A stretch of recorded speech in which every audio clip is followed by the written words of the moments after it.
Good morning, everybody. Welcome to the November 2023 FMDiSC meeting.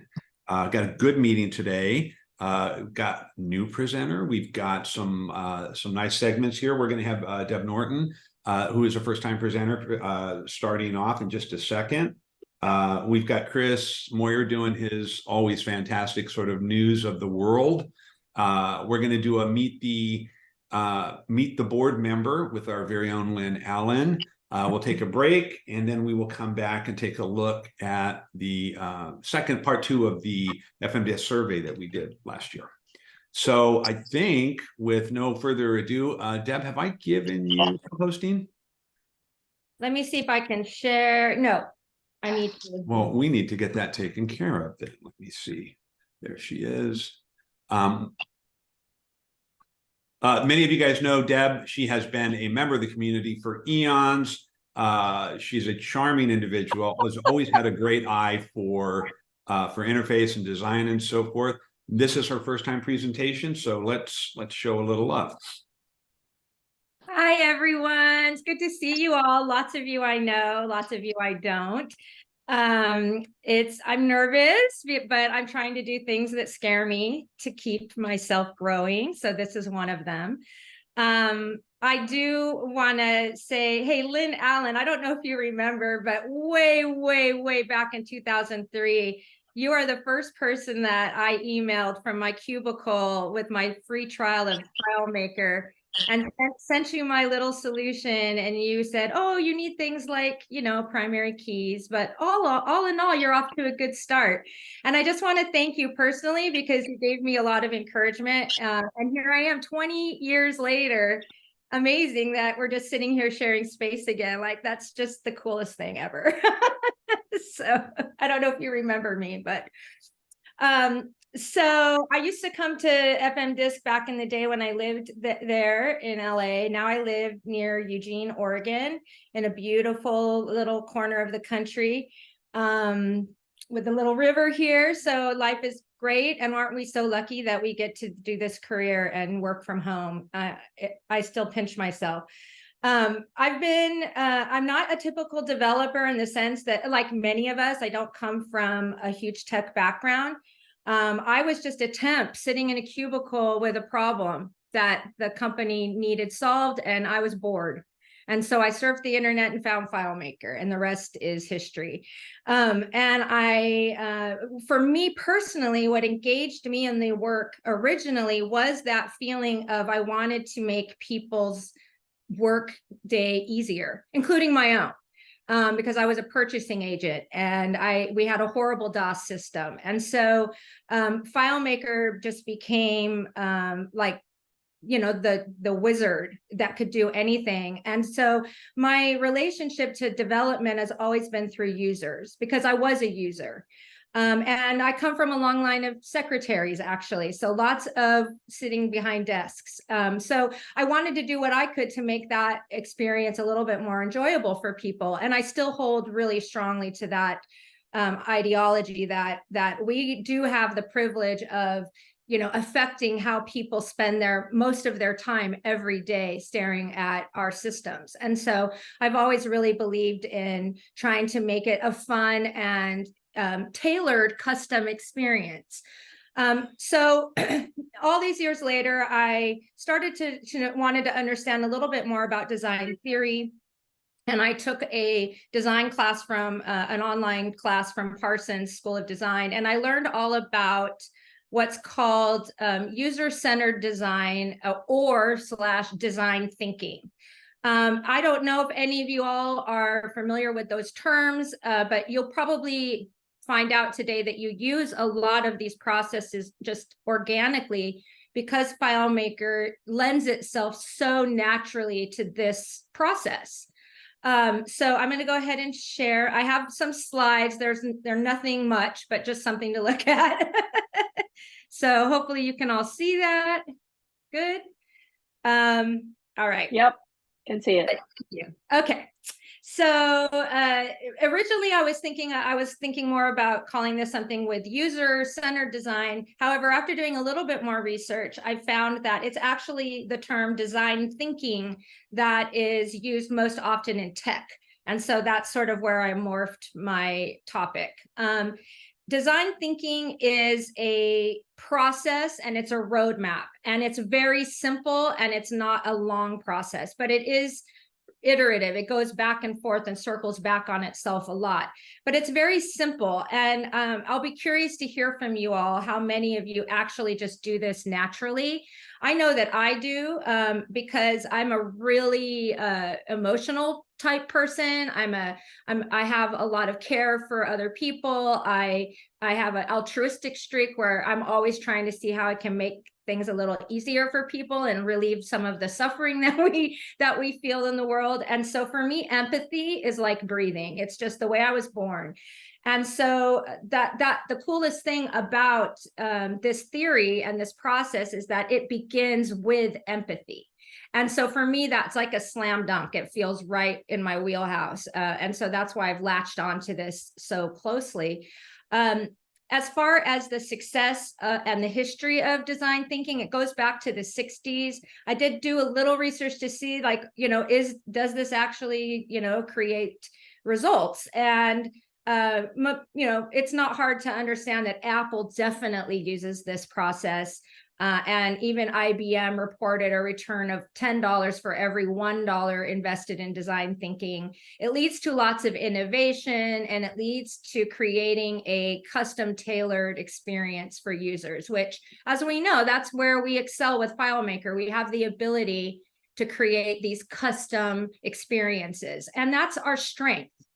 From the very beginning, I know with my career, what they wanted was to track time, and tracking time, going from paper to some sort of system for a bunch of servicemen who would go out and repair machinery. So these guys were not tech savvy, and this was the early 2000s.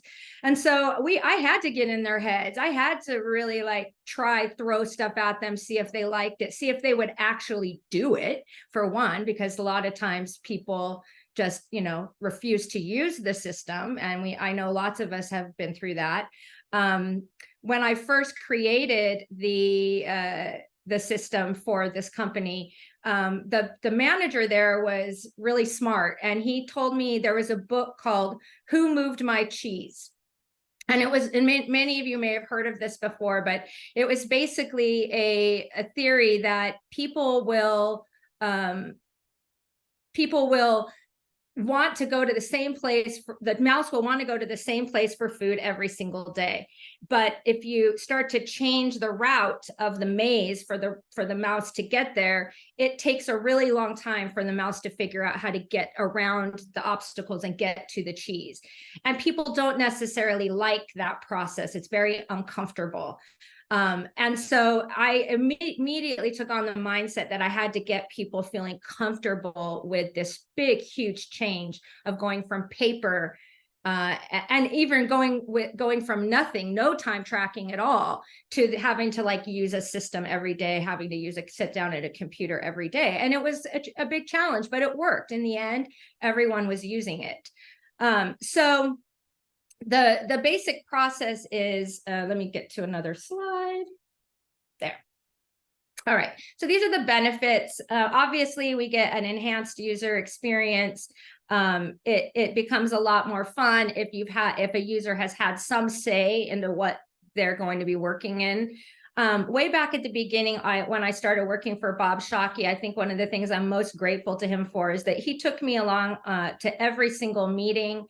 And I got to actually interview users from the very beginning of my career. And so I was sitting in their cubicles with them and looking at their photos of their families and their pets and getting to know them and building a relationship of one where they knew that I had their best interest at heart. They knew that I was only there to make things easier. And they also knew that it was going to be a hard and scary process, but I would reassure them from the beginning, I'm here for you.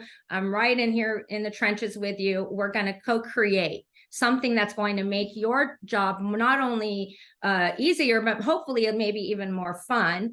And we all know that that's kind of the holy grail of what we do. And we also hopefully all know that happy users make repeat customers, because the whole the boss man will be getting all the complaints from users who aren't happy with the system, and that will make his life more difficult. So if happy users make a happy boss, makes a happy stakeholder who signs the checks and wants more work. So it all works together. And so I've always been a really, really strong believer that you cannot cut out the user in this experience. And that if we're sitting in a room at a first or second meeting and there aren't any users of the system sitting in the room, then that's a problem. Like I'm gonna say something and be like, hey, can I go around and sit with everyone and talk to them about their job?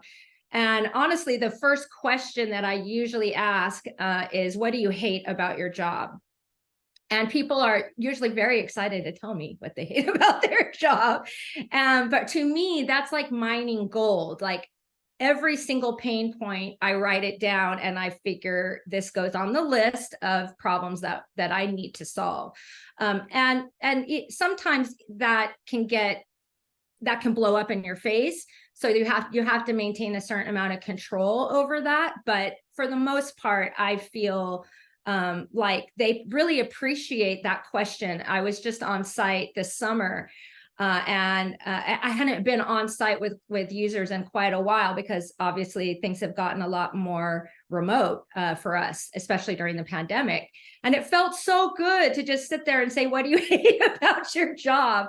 And they were so excited. And I spent a few days there, and even just a few little tweaks here and there made them really happy. And so they just want to be heard and they want to be empathized with. And that's something that for me comes really naturally. If it doesn't come naturally for you, then I highly recommend learning how to. This is not a natural thing for everyone, is my point. And it doesn't make anyone a better or worse person if empathy comes naturally to them. It's just the way your brain works. And so if you do struggle with this phase of like building that beginning and planting the seeds of a really good relationship with your user base, then put some time into that. I highly recommend that. Learn about emotional intelligence and how to grow empathy. And you'll find it might really, really benefit you in the long run if you inject this into your process. So let me go to my next slide. All right, so this is the basic process. We start with empathy. Then we move into the define stage, which is about figuring out what the problems are that we're trying to solve. Then the fun time is the creative ideate step, where we get to start throwing stuff against the wall and seeing what sticks, seeing what people like, what people don't like. Then we have a prototype stage, which for us in FileMaker, I'm not sure how many of us actually go through the whole extent of prototyping, because it's so rapid. Our environment is so rapid development that we may or may not need that step. And then, of course, testing, which obviously you want to fail fast with testing. You want to know exactly what isn't right as soon as possible so that you can circle back to the define and say, okay, what did we miss? And you can see how these arrows jump around. And so this is a constant process that you're working through and jumping back on things. And it can be really fun. It can be tedious, but I don't know if any of us have skipped, all of this and just started, coding. And most of us know that doesn't really make anyone all that happy. So I feel that it's really important to spend the time that it requires to, run through a process like this. Most of us, I think, do requirements gathering. So that would be the time for all of this. So definitely figuring out what the pain points are, what frustrates them, and be, notating this till the cows come home, so that you get every nuance of what is currently not working for them, so that you get to, have more problems to solve and more to, dazzle them with, really. I think all of us have had that moment when we did something pretty simple on the back end and the user's face just lights up and they just say, oh my gosh, you just saved me 4 hours. And you're like, wow, that took no time at all. And that's the best moment. I love those moments. So in the define phase, you want to really start to hone in, and we start to, maybe write some requirements around that. You're not looking just for what they need, but why they need it, and understanding like really what's going on underneath the surface, and understanding the nuances in job roles that people have and how they cross over with each other. You want to also continue to use empathy and start to pick up on places where people maybe don't get along over certain things. And if we can help, and I know this may seem wild to feel like, we're getting into the emotional nitty-gritty of like coworker relationships, but I often have found that I'm right in the middle of that stuff when I'm interviewing users, and Joe doesn't like the way Mary does it, and Mary hates Joe, and you got to work with that. You can't just sort of ignore that stuff that's going on in the culture of the company, because you're going to be fully embedded into this culture eventually. And the more that you can do to sort of, understand those dynamics, the better relationship you're going to build with them in the future. And hopefully the less, upset, emails you'll get from your users at the end of the day. And I know all of us just love that when you're right up to your elbows in some beautiful system you're building, and then you got that squeaky wheel that's constantly sending you emails about this or that they don't like, and that completely interrupts your flow. And so all of this work done on the front end to build that relationship is really going to save you in the end when you have a strong relationship and they, are happy enough that they aren't like pestering you all the time. So in this process, it's recommended that you create what's called a problem statement. And that way, it's almost like, you want to construct those problem statements with the user base so that they know that, they've got a little bit of stake in it.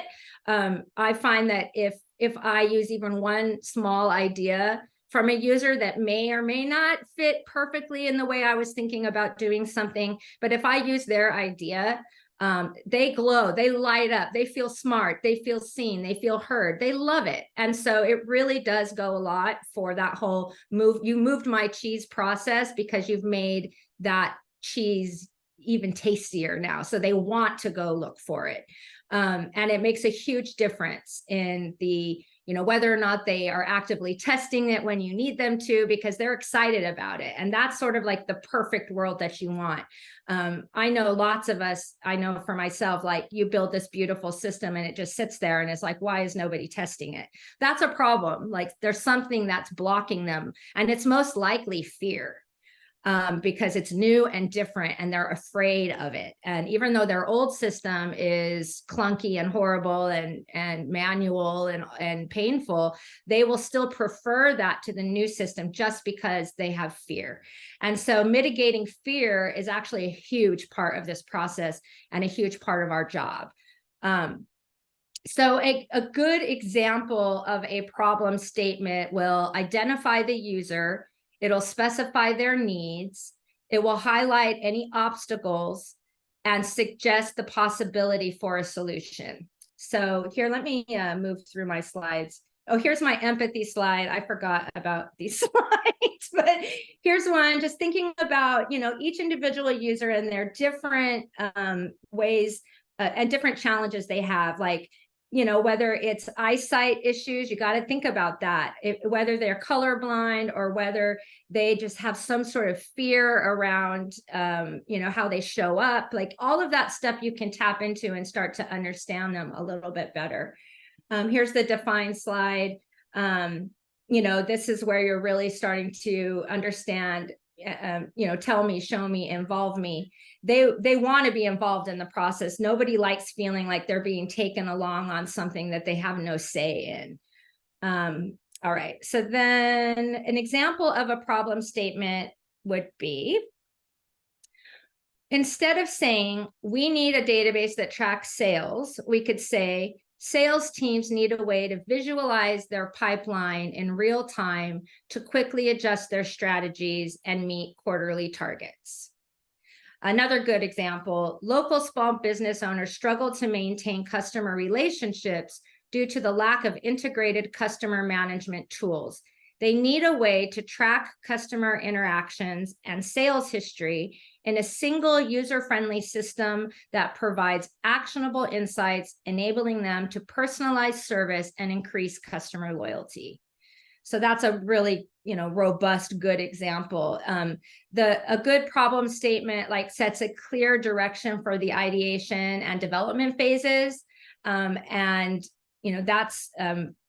how you seamlessly like work from one stage into the other.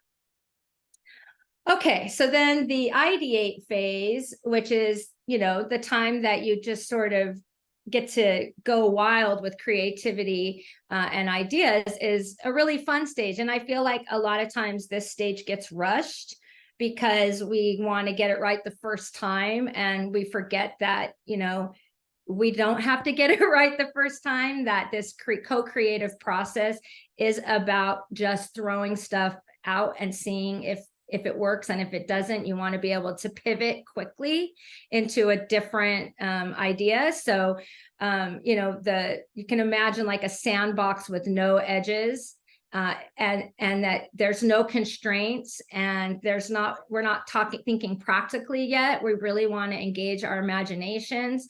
Otherwise, we end up creating like the same system every time. And even for myself, I'm someone who definitely likes to start from a blank file every time. I really love the challenge of just going into a white screen and giving that client like the opportunity to have a very unique custom experience. But, I still will pull out an old file and find myself going back into saying, oh, this goes here, the menu goes here, the portal goes here, and just go back to the same old. And I'm trying to constantly challenge myself to sort of start from a white screen and understand that I can do anything on this layout. Like this layout is like my playground. I don't have to necessarily fit it into, and not to say that there isn't a time and a place for a template. Like that definitely has value and it saves us a lot of time. And there's also nothing wrong with having a system that you sell for people who maybe can't afford the whole custom experience. Like, let's face it, that's expensive. So I'm not knocking anyone having like a canned solution that they're reselling. For the right customer and the right budget, that's the right answer. But for those clients that have a little bit more room to play and a little bit more invested in, this process, as, hopefully as you've explained it to them, that hopefully, you can sort of get them to a next level with what they're going to get. That's something that's so much more tailored and custom to their needs. Okay, so let me get to my next phase. Okay, so the next phase is the prototype. So I'm not sure how many of you do an actual prototype. I know for me, or even like wireframing, for me, wireframing, the concept of wireframing was new back in, I think around 2015 was the first time that I started understanding that part of the process. And I really loved it because I am a creative designer type developer. And so I could just have a lot of fun with that.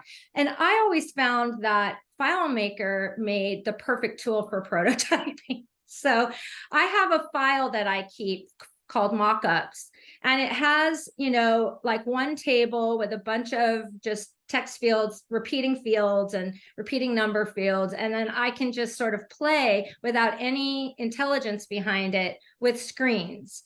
And I can build things really quickly to give users an idea of, what they're going to be, doing, so that so many people are not, what's the word? Like, so many people are visual They need some sort of visual to really understand what you're throwing at them. And if you don't give them anything to look at, even if it's a sketch on a whiteboard, then a lot of times they end up with something that they don't understand. Even though they talked all through it in the meetings and lots of words were said, without something visual, a lot of times it can get really challenging. So this is my wireframe file, and it just allows me to create like really quick and dirty prototypes that, you know, may or may not work. You can have a certain amount of functionality in them, but it makes them understand that, okay, you're going to have a select, and, you know, this is what it looks like before you filter. This is what it looks like after. And I just, you know, I just basically treat this whole file just as, you know, a sandbox, a playground for UI, where I can, you know, just say, this is how I'm envisioning it based on what you've told me. How does this grok for you? And sometimes it just doesn't work at all. And I find out, oh my gosh, the way I was envisioning it actually doesn't work for them for whatever reason. Even if it doesn't make sense to me, if it doesn't work for them, it does not work for them. And you're setting yourself up to fail if you force them to use it. So I know a lot of people often don't use FileMaker for this process, only because people want them to have a different experience in the designing phase that looks a little bit more sketched out and less, you know, actually like a finished product. And so there's lots of tools out there, and I'm sure lots of you have those tools that help you sort of throw together these quick and dirty mock-ups. But if you're not doing any kind of mock-up or wireframing, I do highly recommend that, because it really helps you get on the same page quickly. And you want to make sure that you're not going off in left field and then find out after you've already, you know, spent hours coding that they hate it. So if you have anybody who has those kinds of tools and wants to throw that in the chat, things that you love, tools that you love for this process, then please feel free to do that. Okay, so then the testing phase. Okay, this is the phase that I completely am terrible at. I think I am probably the worst tester on the planet. I have a really hard time getting out of developer head and into user head after I've spent hours and hours coding. I do much better with that at the beginning than after I've already started to build code. And so I have this, you know, nobody likes to fail. You know, nobody wants bugs, but we are human. And for many years in my career, I truly tortured myself over bugs. The fact that I had any ever. Like I was terrible to myself. And I heard the term fail fast. I think it was my good friend Chioko, who said, you want to fail fast. And I was like, fail fast? Like, what is that? So I started looking into that term, and, you know, it makes so much sense, because failing fast is not about, it's not about being defeated. It's really about learning how to do it better. And I know for me, sometimes it's just my ego gets in the way. I don't want to think that I didn't make a mistake, and I don't want, you know, anyone to know that I made a mistake. And I know that that's the wrong way to be thinking about testing and about bugs, because we all create bugs. We're all human. And we need that process to be fully transparent.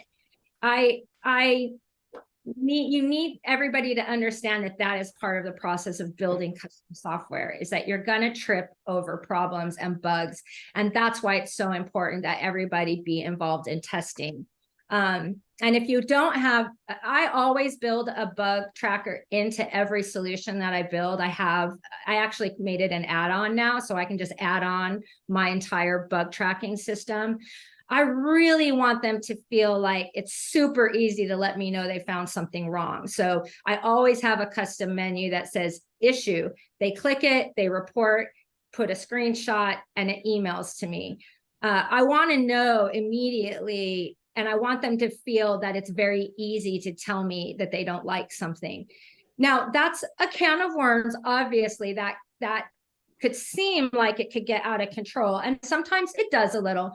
I have found in my experience over all these years that I would rather that than not know about them, because it's going to come up and bite me in the ass in 3 months. And in 3 months, I may not remember exactly what exactly how I coded it. And it's going to take me longer to fix.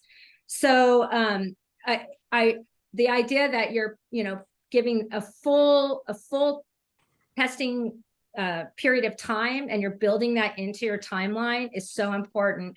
And you need to talk to the clients realistically about what they can expect from that process, and exactly how long can their users spend every day testing. You really want to be thorough about understanding what they're up against with testing and make it as easy as possible for them to do it.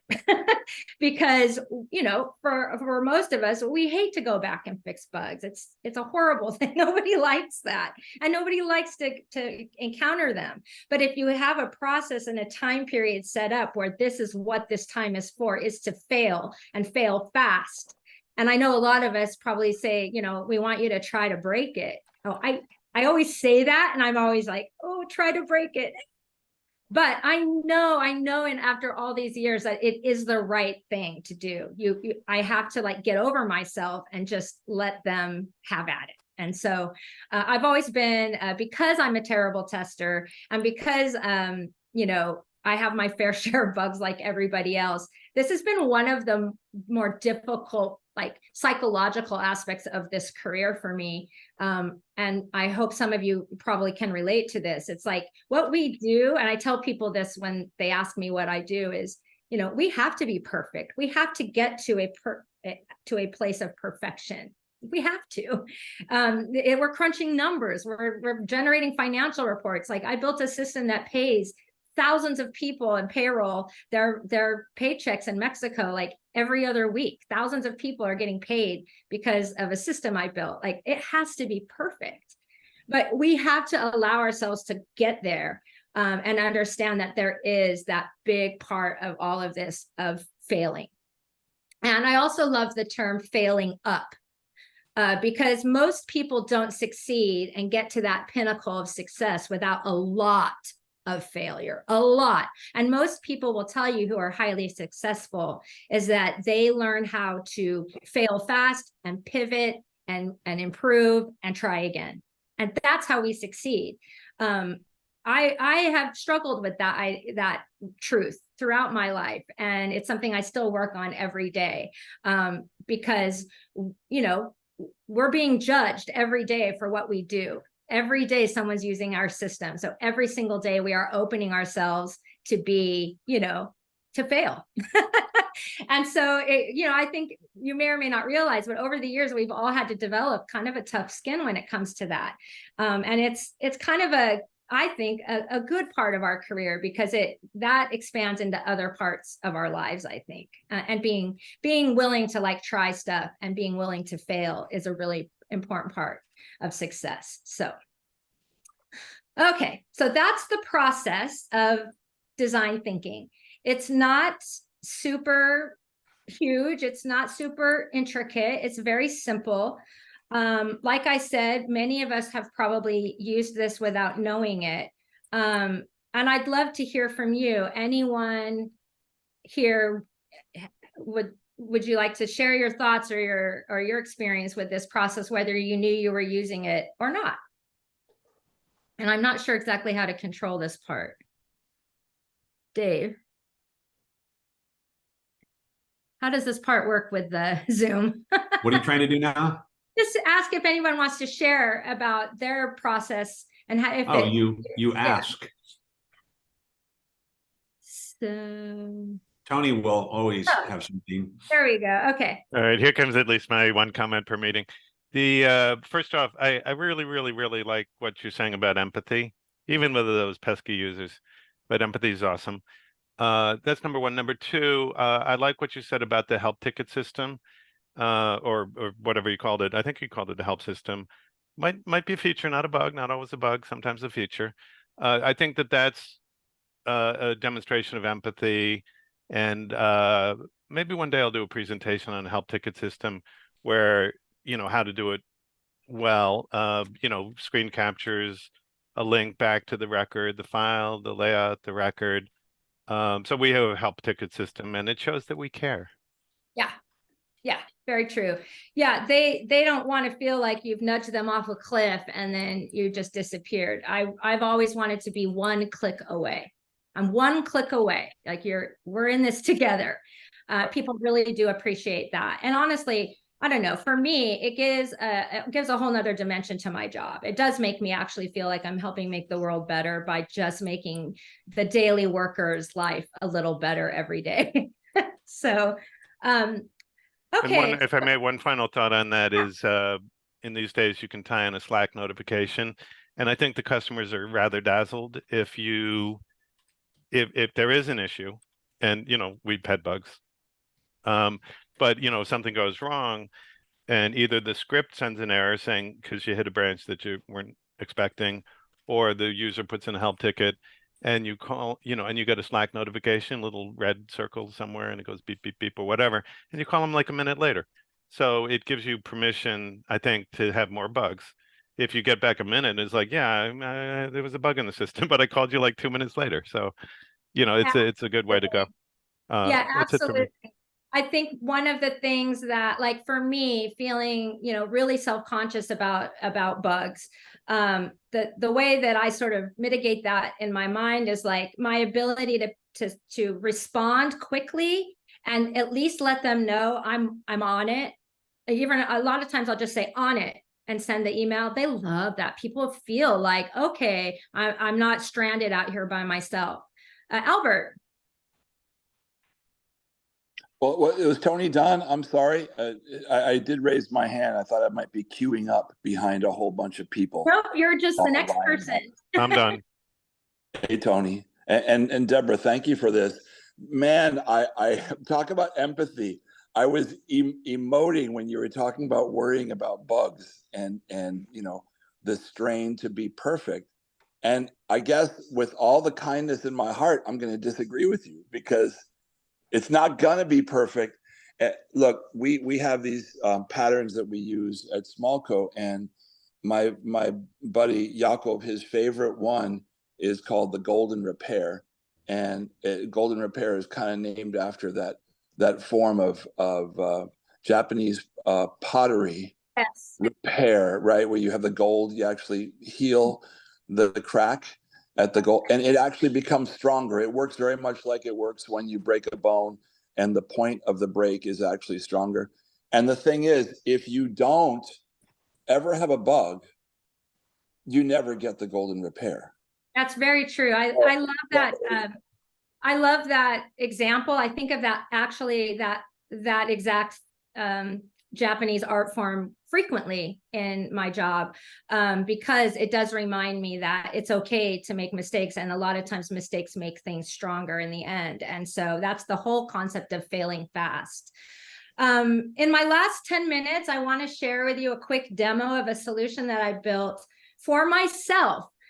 This was when I was doing my course on this design process. I decided to create a system for me that I really needed, that was not just going to fill something for me that was useful, but actually help mitigate some emotion that I had and fear that I had around a huge trip that I planned a couple years ago to the UK. And it was my dream trip.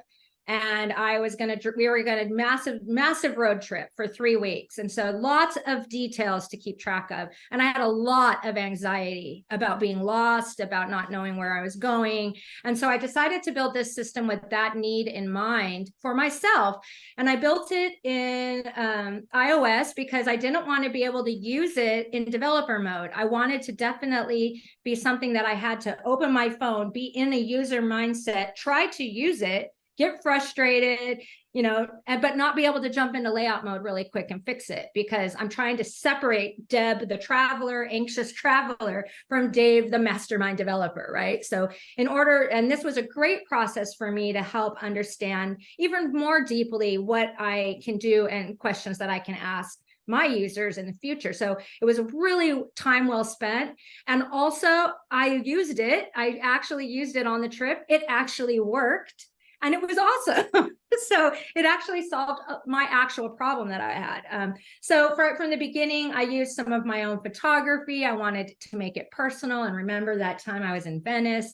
I put up here, it's a countdown every time I logged in so that I would know, oh, it's coming soon. I'm getting excited. And then I have all my information in this trip. So here's my UK adventure. It was lots of stops, lots of tickets, lots of maps, lots of information that I wanted to store so that I would get the absolute most out of this experience. And so do you guys see my screen? Yes, absolutely. Okay, good. Thank you. I just couldn't tell. Okay, so even, down to just the holiday parking where I parked my car and, keeping track of all the information, literally every bit of information I needed to be able to park my car before I even got to the airport. And then little things like, every single thing has a map that's a PDF because I didn't know for sure that I would, oh, let me cancel that. I didn't know for sure that my internet would work everywhere. And we were going on these very long drives every day with intricate turns. And obviously, if any of you have been in the UK, you know that that's a feat in itself. It's just driving around. So for example, here's my first day and I went to Stonehenge. We drove around the Cotswolds, and then we had tickets at Highclere Castle, which is Downton Abbey. And that was high on my list to see the actual Downton Abbey. So here, I knew I was very nervous for the events that I had where I had to have a ticket printed, because a lot of times, most of the time nowadays, you don't need a printed ticket, but this one I did. And so I gave that, little indicator there. When I go in here, I can see, oh, here's my ticket. Here is the actual PDF of the ticket so that I can present it, on my phone, if nothing else. I did have a printed copy in my pocket, but I'm telling you, I had a lot of anxiety about this. So I wanted to just have nothing to worry about. And then let's see. So then we did, here's the hotel we were staying at and all the details. And then, this showed me that I had not paid, that I needed to make sure I knew where I had prepaid and where I hadn't prepaid. So that's all very carefully tracked. It goes on and on and on. This thing is pretty thorough. The biggest thing for me was, here's a big day in the Cotswolds. I mean, wow, we took in a lot. And, on the actual trip, I did use this. What the parts I didn't use, like I had a place where I could take a photo of everything I did and put it right into the database. I didn't do that. I realized that I'm just going to take out my phone and take pictures. But then I thought, well, later on, if I wanted to, I could insert those photos into this database. And I even had this cuckoo idea of building like a photo album that you could then send out and get published. And then you can have your whole trip in a little book that you keep on, that forever. My brain started going crazy with ideas on what I could do with this. I didn't take it further than this because it really was just sort of a thought experiment, but it was really fun to be my own client and to have to meet my own needs in creative and fun ways. And I definitely got full use out of this. Like here's some more tickets. It ended up being like my lifeline on the trip, and the confidence that I knew that even if we lost internet, that I would have these PDFs of maps, everywhere that I could possibly need to go. And I will definitely say that having this app made the trip. It made the trip because I didn't have to worry about anything. And so I felt like it was a highly successful project, and one that I will probably continue to use on future trips because it took out so much. And the other piece of it was that it gave me a lot of fun in the planning because I had all these places to put everything. So I was excited to use it. And I think we could all agree that's something we're all after. Don't we all want our users to sit down and be excited and actually delight in the system that we built for them?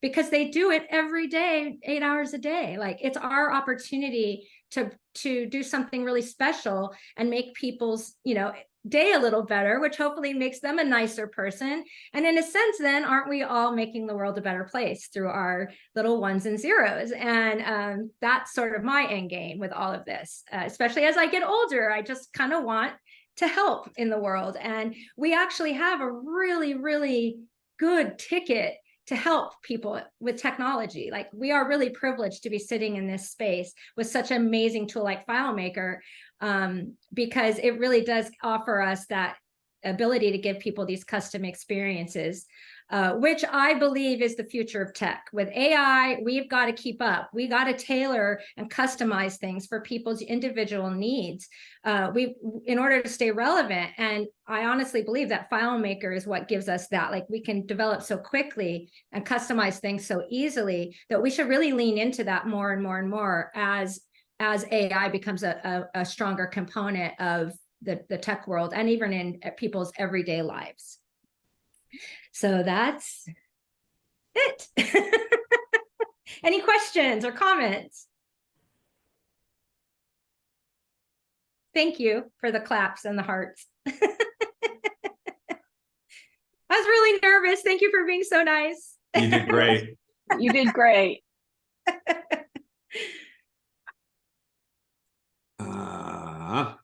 And we're back to our meeting now.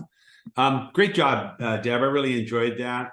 It was funny. She was talking with me yesterday, and I really kind of enjoyed hearing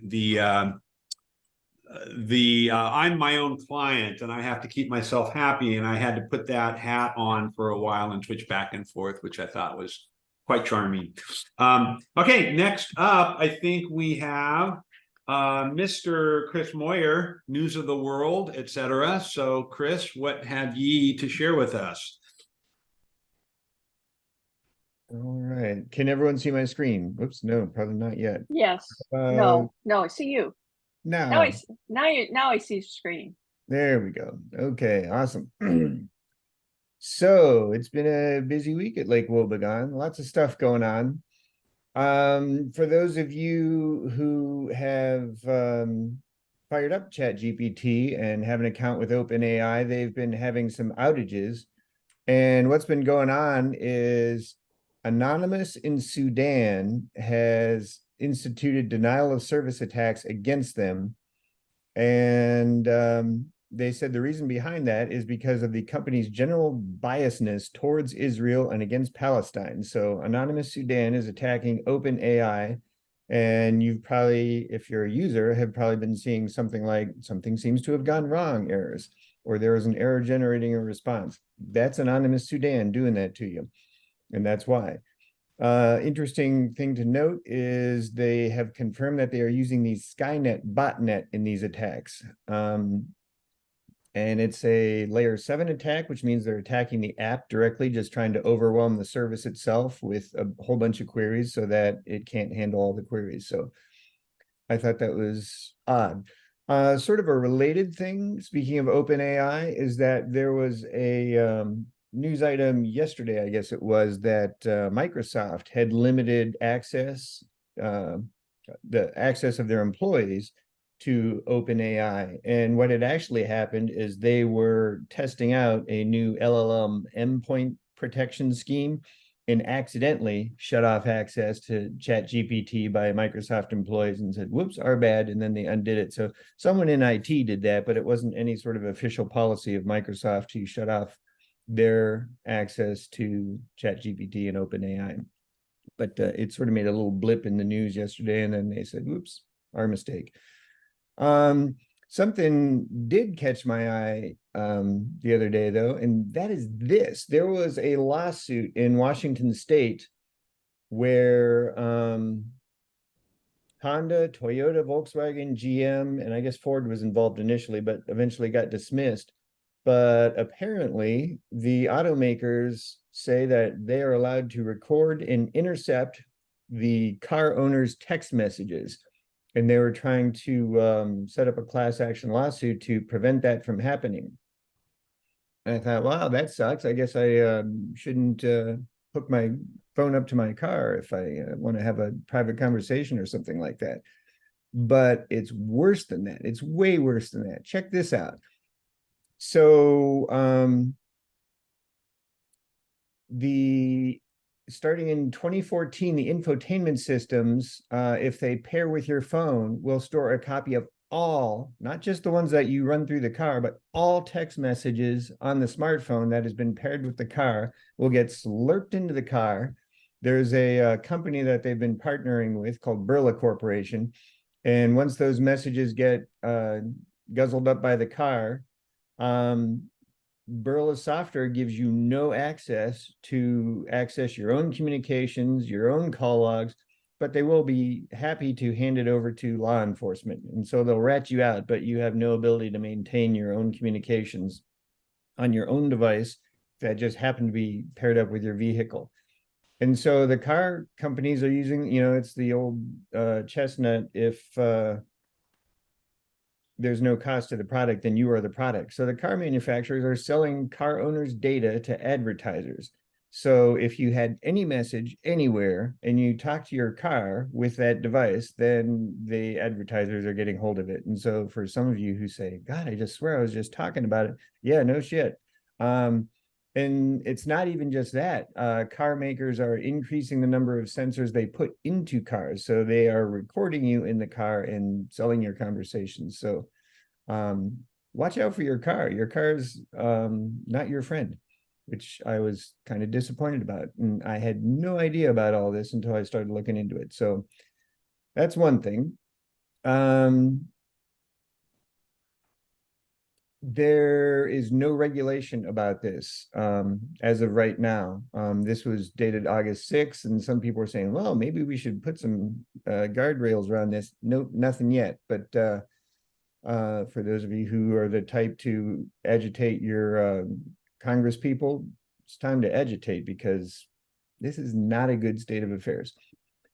Okta, Stephen Blackwell sent this over to me earlier, and this had happened a while ago, and I guess it happened again. And that is that somebody who is using Google, they had their Chrome browser, and they were syncing their work Chrome browser with their home laptop Chrome browser. And at work, they have all the firewalls up and all the endpoint protection, stuff like that. Everything works fine. Person goes home, and the same credentials that got synced in the office are now available at home. No endpoint protection, no firewall up, and the person got hacked. This is entirely avoidable. All they had to do was use two-factor authentication, and this would not have worked. So this was just laziness on the part of either Okta or the employee. I guess Okta itself, because they should have 2FA on all their stuff. They are an identity manager. They have everybody's identity stuff in their custody. There's no excuse for something like this. So as Heidi and I have often said, convenience is the enemy of security. So always use two-factor authentication. Don't let this be you. For those of you who haven't heard, LinkedIn got hacked. There's a Twitter/X poster that I follow called Dark Web Informer, and they sort of keep an eye on the dark web and see what people are dumping on the data dump sites. And they found 2.5 million records of data in a CSV format of LinkedIn content. And then a day or two later, the person posted 35 million records. The database is dated 2023. It's 12 gigabytes uncompressed. And it contains email addresses, phone numbers, full names, maybe not enough to do full-on identity theft, but it's a lot of stuff.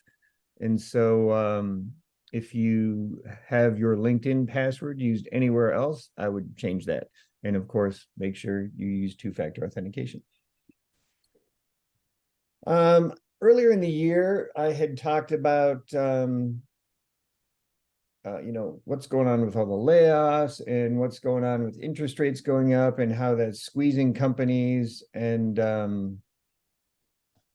just because the future value of revenues the calculus is different, the math is different. With the interest rates being higher, that's going to start squeezing companies, and the squeeze is on and a lot of companies are going down. So Tumblr is going down. all of AI, which is a healthcare AI thing, that is toast. So that was once valued at $4 billion, gone. Omegle shut down. They had different problems. People were abusing the site, and it was just going to be too expensive to police it, and so they just shut the thing off. Jezebel, which is a media property, is shut down. WeWork is in bankruptcy. I'm guessing a lot of you heard that. Rite Aid is in bankruptcy, but they sort of brought that on themselves. They're $3 billion in debt. They're buried in opioid lawsuits because they're pretty lax about dispensing opioids. So that's what you get. Convoy, which is sort of informally known as Uber for trucking, has shut down and it's selling its technology. That had 1.1 billion in funding, gone. Bezos was one of the funders, and so they're out. Zeus Living, which is an Airbnb-backed startup, they're done. O/, which is AI-assisted search, is shutting down. And I think everybody saw it at the beginning of the year. There's this huge gold rush and tons of cash being poured into the AI space. And now a lot of these places are flaming out. So, it's like throwing spaghetti against the wall and see what sticks. So a lot of the stuff is falling off the wall and getting taken out. And I had mentioned Airtable earlier. I'm going to, once I finish my slides, I want to pull up Airtable because you can see the signs of an obvious pivot in Airtable's website now, if you look at it, and I'll take a look at it in a second. But anyway, there's a ton of stuff happening with, all these tech companies and some non-tech companies just going down just because they can't handle the current financial environment. Pivoting into Claris land, it seems to be the 7th of every month is when we get a new update on Claris Studio. And so we have some rating stuff. We can do dynamic default values based on calculations. You can do a day, week, or month calendar view. So just a slight, not a landslide of new features, but some new features that are nice to have. And the obligatory Claris Engage is coming February 6th through 8th. The speakers have been chosen, but I don't remember seeing them being announced anywhere. So I imagine we'll be seeing some, probably on LinkedIn, announcements of various speakers who are doing stuff. The schedule hasn't been released. The Claris website says the full schedule will be available in November, and we're in November, but we don't have it yet. Other announcements that are out, Monkey Bread Software has released version 13.5 of the plugin. They're now north of 7,000 functions in that sucker. Holy crap, I remember when it was only 5,000. Inspector 8, Inspector Pro 8 is being announced next week. All these announcements are sort of coming in now because Engage EU is happening in Antwerp starting on Monday. And so Inspector 8 is going to announce a new release on Monday. Devin, the FileMaker DevOps platform out of Denmark, I want to say. Beta 6 is out. He sent an announcement earlier. And so a lot of announcements in the FileMaker space. And then let me hide this and open that. This is the thing I had mentioned about Airtable. For those of you who've sort of been keeping an eye on Airtable over the last year or two, they used to have this Airtable universe and people could learn guitar chords and stuff like that. And it was very much database as social media. That is all gone. It's a very down to business look now. If you go to solutions, I don't see anything about guitar lessons here. It's product marketing operations. This is now a business focused company. If you look at all the resources, this is all about, customer stories, business stuff. If we look here, we have a customer story and how they save more than 10,000 hours in a company. So they don't care about little fish anymore. This is all about business now. Another Microsoft issue is there was Microsoft has a utility called sysaid. There's a 0-day flaw that has been exploited by a ransomware attack. Sysaid allows you to provide IT management tools on your site. And so the Clop ransomware exploits this. They are when they pop the machine, they are using, what was it? Lace Tempest is the actor. They were using like Cobalt Strike listeners or something like that. Anyway, there's some minutiae here that, you know, if you want to read about it, feel free to read about it. I don't want to make you glass over here. Here's the MBS 13.5 download. Ton of new stuff in here as usual. The Inspector Pro, you know, watch this space for the new Inspector Pro 8. That'll be coming out on Monday. And then Engage EU is going on next week, and so the agenda is interesting, and perhaps we can grab some of these folks for future presentations here. So just something to keep an eye on. But that's all I've got, unless anybody has any questions or comments. Thank you, Chris. Barb, pardon me, Go ahead. Beverly Voth mentioned, and I think a couple of others that were at the Dig FM meeting, there's a skeleton key product. I don't know the specifics of it yet. Any insights there? It's gloss, yeah. It's pretty cool. It takes your PDF and brings it in and allows you to annotate and create bookmarks. And they did it for a client, and now they're trying to give us a demo that it doesn't. It's not full featured, because obviously the framework and JavaScript they're using has a lot more than what they're giving us in the demo, but it's very, very cool. Highlight, text, search, all kinds of neat stuff. We'll have the video posted up on our YouTube when that's available, but they have it available for a download now to test it out. Nice. We might be able to rope them in. I don't think we've had Mark or any of his team. We might be able to get them on a future meeting too, to give us a quick tour of that. Yeah, they are making the rounds of meetups. They'll be on our meetup November 28th, but I'm sure they do FMDiSC as well. Right. That's great. Chris, once again, Chris, you're a master at wrangling the world around us and giving us a quick hit on stuff. So thank you so much for that. Very cool. Sure. Can I add just one quick thing? Reminder, last chance today to nominate people for our Claris Excellence Awards.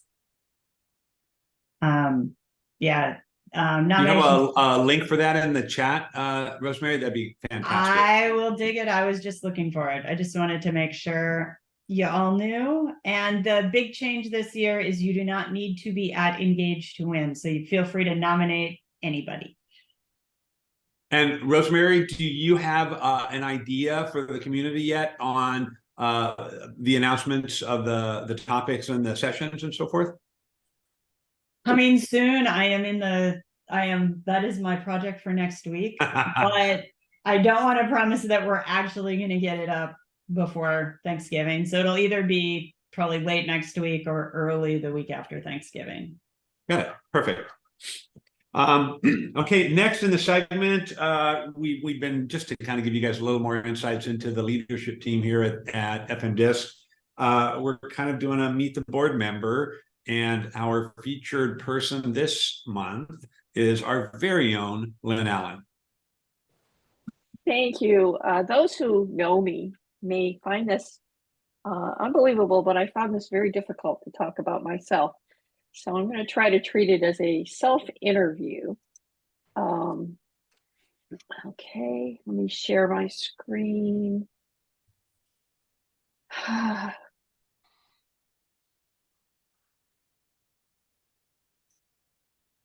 And it's not letting, okay. Hang on. Should have tested this out earlier.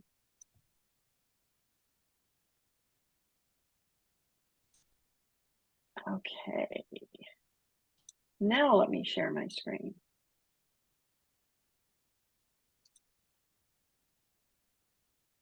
Okay. Here it comes. All right, there we go.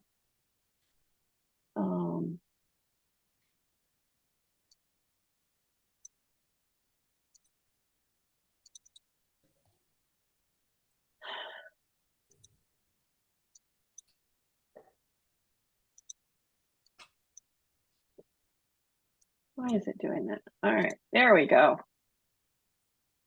All right.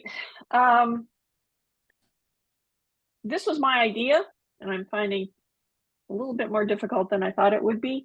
My company is Allen and Allen Semiotics. Semiotics, for those who don't know, is a linguistics term for the science of signs and symbols. So long ago, I thought I might be an identity graphics developer for corporations. Turned out FileMaker paid the bills far better. I'm an independent developer, and as Dave said, we're trying to get people to know us a little bit better, those of us who don't know us personally. And even those of you who may know me, I hope that there are some things here you don't know. These two pictures, I'm on the left in both pictures. I grew up in Detroit and in the suburbs of Detroit, and that first picture is myself, my little sister Wendy, and my mother in 1958. So, and the other picture is John and myself on our wedding day in 1996. So I thought those were cool. I have a BA in linguistics, which I achieved like 18 years after I first started college. And I moved to Long Beach in 96 when John and I got married. I also speak sarcasm as a second language, which I think endeared me to my fellow FMDiSCer. Here's more stuff. This is my house. We just got a new roof, and the paint obviously is in process. So now that we've come through COVID and some other personal things, we've got house projects underway. And I have 2 knee implants, which were a blessing. And I brought some pictures. Reasons I love living in California, because you get to see all this cool stuff. And my cat, Mary, she lives with us and kind of bosses us around. Okay. So let's talk about my journey in FileMaker. When I graduated, it was right into the heart of the tech meltdown. I don't know if you remember back to 1990, but unemployment was really high, and I had a newly minted linguistics degree that didn't do me a lot of good but I did have computer skills. One of the things I worked on during my college career in the linguistics department was they were partnering with the computer science department to do natural language processing. At that time, it was a really big thing. You know, it's kind of the birthplace of AI, because at that time, computers could not parse English language, could not recognize the parts of speech. And my professor at that time had a unique way of structuring language analysis that helped in that whole process, getting computers to be able to understand the subject and object and verb in a sentence. So when I graduated, there were no available jobs. So I took a job with Kelly Technical. Now, I don't know if the non-US people have ever heard of this, or the younger people, but there used to be a place called Kelly Services, who would put temporary secretarial help into businesses. Kelly Technical Services actually had a higher level of computer competency. So I worked for them for about 3 years in maybe 25 different placements. The shortest one was 2 hours, and because I fixed their problem that quickly. And the longest one was 18 months. So during that time, I would go into a place and they would present me with a new software that I may never, and I would say, sure, I can do that. And what I would do is I would huddle down and I would read the help files to do what I needed to do. And so I learned a lot of different applications, and ended up in many places kind of being the tech support for a while because everyone else was afraid. And I was not afraid because I realized I couldn't really break anything. At one of these jobs in a Detroit suburb, they made brake cylinders for auto manufacturers. They had a copy of FileMaker 2. And they wanted me to build a beginning of a CRM system to manage their customers and their clients. So I first started using it there. And then I went into a longer term placement for the College of Nursing at Wayne State University in downtown Detroit. And that's where I also experienced HyperCard. And I used DBase 3 for their mailings. They did a lot of solicitation of their alumni for things. So after that, I worked temp to perm at a printing house, the dearly departed Rocket Printing, in a suburb of Detroit. And I was working in the graphics department doing page layout. And a big project and a big moneymaker for the firm was we printed flyers for real estate agents, and these were actually paid for by mortgage brokers as a benefit to the agents. They would send us pictures and text and house prices, and we would put these all into a FileMaker database that had been built by consultants for us. And it would print a layout of those photos and text and everything on a color printer, and we'd run off 25 to 50 copies for them to use at open houses. The really complicated part of it was there was like a grid, like actually a crosstab of various down payments, monthly payments, and at various interest rates. And in order to do this in FileMaker 2.1, those genius consultants ended up with calcs with nested ifs, 32 of them in one case. I still remember that because I was the one who was tasked with making minor tweaks when it was needed in the database. So that's really where I started getting some FileMaker chops. After that, I very briefly worked at an ISP back in the day when an ISP was a bunch of modems in a closet and people would dial in.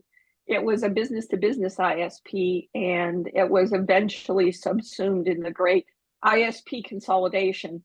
But before that, I met my husband on AOL and moved to California, where I founded Allen and Allen. So way back when I was still in college, my dad gave me a DOS computer that had 2 floppy disks, no hard drive. And then in the journalism program, they had Macintosh Pluses. So I learned the Macintosh there. While I was working at the printing place and a little bit later after that, I joined the Claris, I think it was a CSA back in those days. And I've been a member of every partner organization since then. So after I moved to California, I established Allen and Allen. The funny thing is, there was no concept of my husband joining me in the business at that time, but he did eventually. He left Boeing. He had worked for McDonnell Douglas as an aeronautical engineer, but he came into the business, and FileMaker supported our family for many years. I found my FileMaker community in Tech Talk. I don't know how many people remember Tech Talk, but I was pretty active posting there and got to know a lot of people who I later met at DevCons. And then I discovered FMDiSC, and all these dates are really approximate because my neurons are no longer what they once were. But I know I started attending meetings at the Santa Monica Apple campus. And I became a board member. I don't even remember when. Maybe somebody can chime in here. So, okay, I have a funny story. Back in the day, I went to Boston and lived there for 3 years, putting my first husband through law school at BU. And I worked for a small startup. It was 3 guys from MIT. And I had been doing electronic assembly, so I knew how to solder things and, you know, build things. And that's what I was doing. And they had several other product lines, and I helped manage the line. And they were into this microcomputer. This was going to be their big thing. So they put this together, and they were doing wire wrapping on the circuit boards because they hadn't had a finalized design. They wanted one more, oh, we'll do this, we'll do that. And they kept delaying and kept delaying. But they had people actually sending them this money with this little coupon that they'd clipped out of a magazine. It was some computer magazine. And they actually had people sending checks in, which is an immense amount of money in today's money. And then Apple released their first Apple microcomputer, and it went woo, boom. So I was almost employee number 7. I also do art things. I used to do a lot of art quilting. There's one of my pieces. This piece is about 4 feet wide for context. I don't do a lot of quilting anymore since my knees got bad, but what I do is I do beaded objects. These are all things that I've done. They're all made out of beads and thread, and it's a lot of fun and a very large part of my life. What I'd be doing full time if I wasn't doing FileMaker. Let me talk about, okay, random stuff. Okay, this one on the left, it just made me laugh so hard when the client opened her laptop for me. That was so actually endearing. She said to me, well, how can I find anything if it's not right on my desktop? And so there we go. And then the ill-fated vertical market solution. I did at one point decide that I needed, like Deborah, it was for a personal use. She built her travel thing, which is really neat, by the way, Deborah. And I built this solution to track my components and parts for my beads, the quantities of beads, their costs and everything, then kitted them together for a finished piece to get the final cost, because at one point I was going to sell them commercially. And it was so an inventory, costing, and a documentation of the final pieces as well. And I thought, hey, I can make this a vertical market solution. Long about 2005, things slowed down and I didn't have a lot of outside work. So I put in almost a full year of development into this, and I got beta testers and I rolled it out, and I spent a ton of money on marketing, getting advertisements and beading magazines and online and everything. And when it came time to do an upgrade version, I had sold maybe 200 seats, and I sold them as FileMaker runtimes, and we were having difficulties with versioning and everything, because it was going to cross a version, and how do I do both a version update and a runtime, blah, blah, blah. So I was looking into the costs and the benefits, and I did all the numbers, and I found out that for a full year of work and all the support I had to do and everything, I had made a profit of $2,000. So that was going to be about, $1.87 an hour. So that is, other than that, I do independent consulting and have the entire time. I love working with my clients. And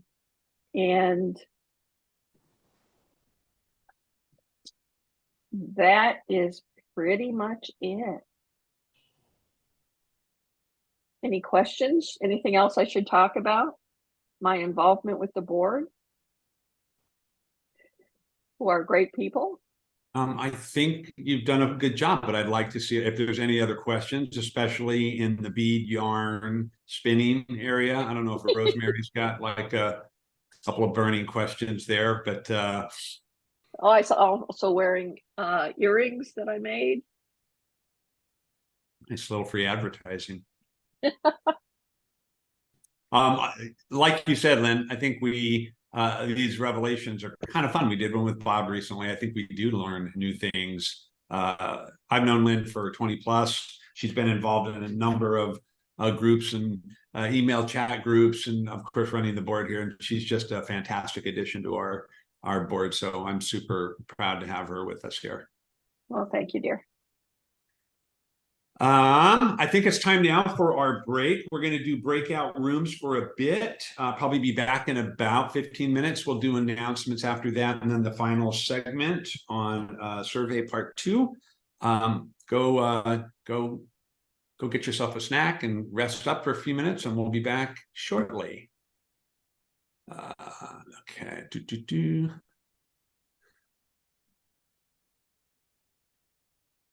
Let's try that. And I'm going to turn off the recording also. Recording. Okay, thanks for everybody returning back from the break. We generally have, at some point in this part of the meeting, we have a meeting announcement. So if anybody has announcements, I'm going to start with my good friend Albert, because he had told us a couple of days earlier he wanted a few minutes here. But anybody else has anything, just let us know and make sure you share with the group here.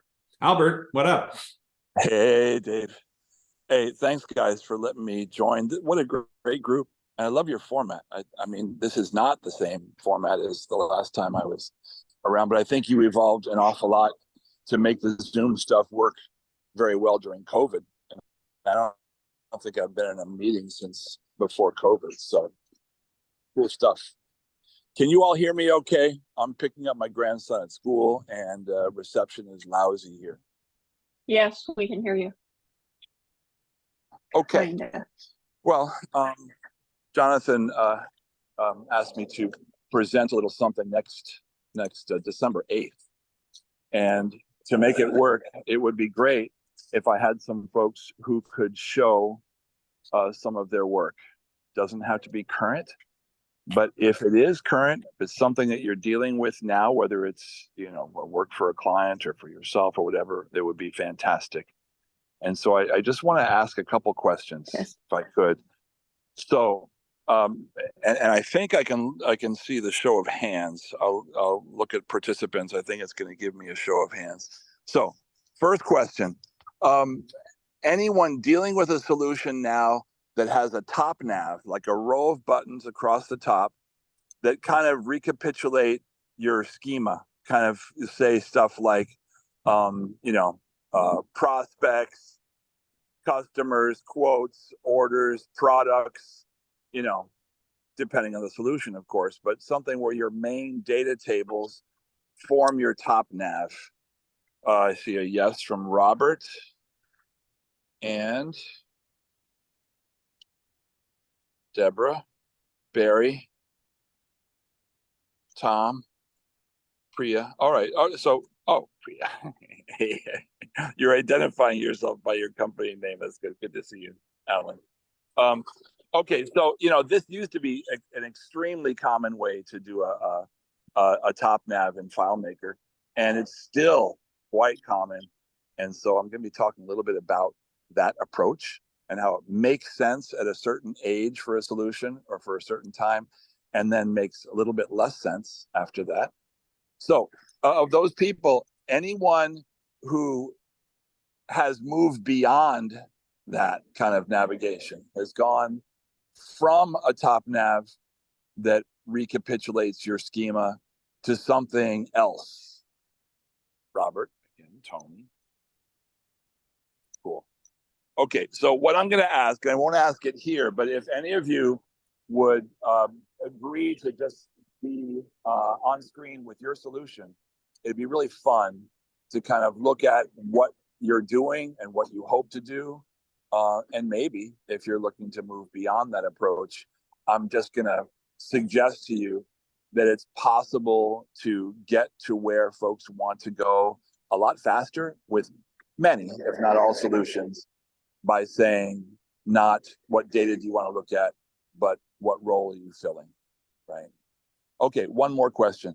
How many of you here are annoyed by the fact that for an awful long time now, FileMaker's default way of showing records in a list view or in a portal, or actually in a couple other manners where they show lists of elements, is to show the oldest first? Anyone for whom that is particularly an annoyance? In other words, Lynn, Eric, Dave, Michael. Okay, so I'm going to be talking a little bit about giving lists more precise names. And for instance, one more precise name for a list is a log. And in a log, you want to be on the last record. And I have been talking to the folks at Claris for a long time about maybe not making the default be to show the oldest and stalest data. So if you wouldn't mind having something to put up on screen for that, that'd be wonderful also. And with that, why don't I just cut it, say I'm going to be presenting on FileMaker foibles and fixes. I get paid by the F, so thus the title. And I hope you tune in. Should be a lot of fun. Thanks, Dave. Nice to hear from you. Thanks, Albert. Any other announcements by the group? Anybody else have anything new, noteworthy coming down the pike? Or yeah, Dave, if I can take just 1 second. So Albert, first of all, you might want to put into the chat, if you haven't already, your email so people can contact you if they want to participate. And as Albert said, I'm coordinating the next meeting, which is on December 8th. We've got 2 great presenters lined up. We have room for a third, maybe shortish presentation. So I mentioned before the meeting started, I think layout calculations would be a good topic to cover if anybody's been exploring those and would like to do a short presentation on the new layout calculation feature. I'll put my email in the chat as well.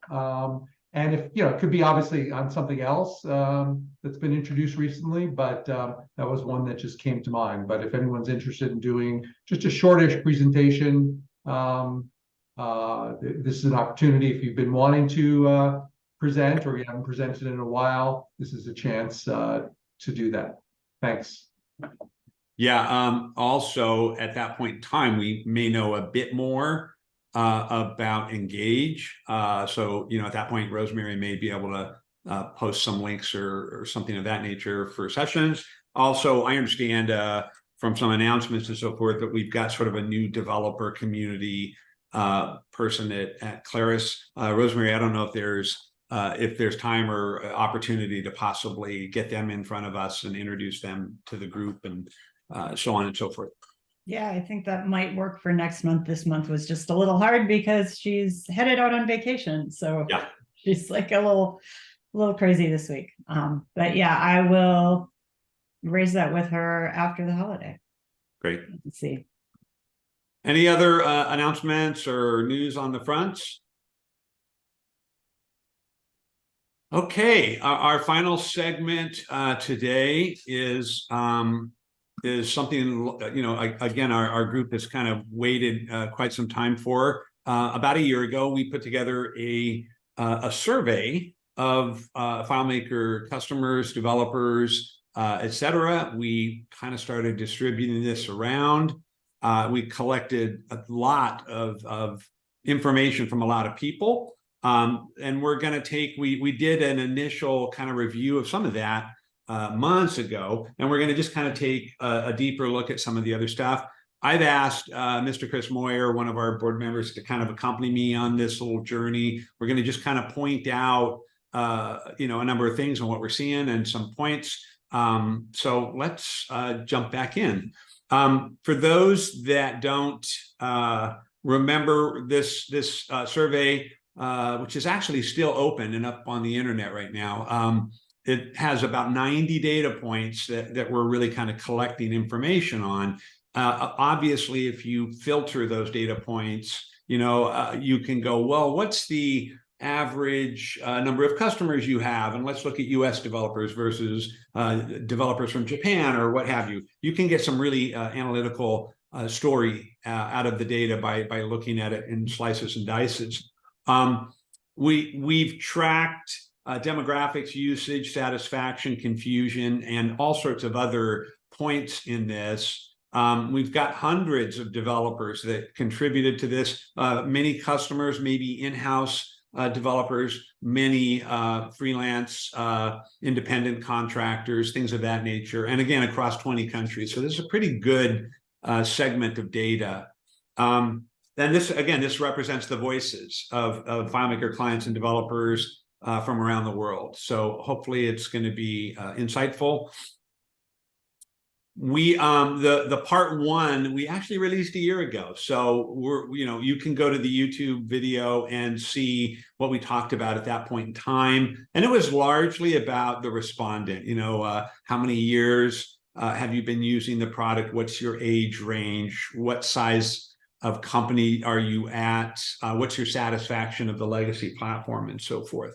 And if you'll remember, last year, at this point in time last year, we were kind of in the throes of being introduced to a lot of the new Claris platform. So we had that sort of dual column of both the legacy and then obviously the new Claris platform. What we're going to show this time out is interest in the platform, satisfaction in the platform, the change impact, what is the path moving from legacy to new?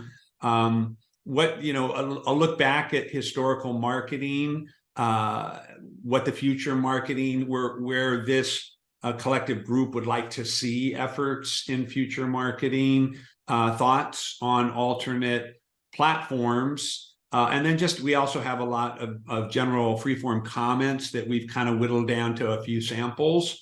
And then discussions about turnaround. We're going to also, Chris is going to try, I think, to be able to accompany me. We've got probably 3 small polls that we're going to construct during the course of this. So hopefully we'll be able to get some good information there. I want to just try to kind of set the baseline of some of the metrics. I mean, when you're doing surveys, I've done a decent chunk of surveys for a number of organizations over the years. I'm a bit of a data geek that way. When you're measuring satisfaction, you generally like that 75 to 85%. So that's your, 3 out of 4 users, that 75% mark is really where people want to land. And anything above that is pretty good. In our last survey, we showed that the satisfaction on FileMaker Pro, very high, 91%. So that's just outrageously good. And that's something that, Claris should feel really good about. Man, we have this stalwart platform that our user base is very happy and pleased with. So I think that's great. The dissatisfaction, when you're measuring dissatisfaction, when you get into the 31, 30 and below is not horrible. 31 to 60 is when you say, hey, this product or good or service or company or customer satisfaction or any of those things. When you get 31 to 60%, that's considered needs work. When you get above 60% dissatisfaction, that's what you kind of put into that category of alarming. This really needs attention. This is something that's going to need attention on that. When you get into, again, some of the marketing and the survey stuff, again, the indifference or confusion, a lot of times people bring out a new product. And I was just talking with Bob about Zoom and going, well, I don't know how to use this new feature in Zoom. So I don't know, should I use it now or am I confused by it? Or is there great insightful instruction on it? When you get that confusion above 15%, that's pretty that's something that's a concern, right? So you want to kind of try to keep your confusion. You'd rather have high and low than a large segment of confusion at times, but confusion also gives you room to maneuver, so you can get those people up or down. Dave, yeah. can I jump in for a second You here? sure can, Chris. That's what you're here for. Yeah, Dave and I looked at these the other day, and there was something I didn't clock right away that I sort of want to highlight here.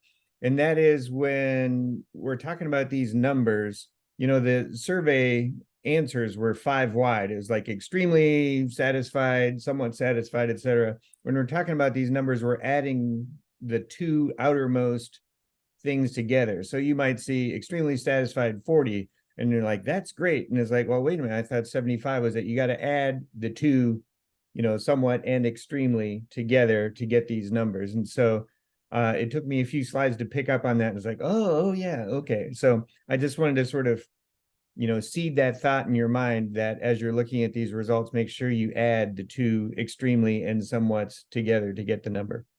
Yeah, that's well said.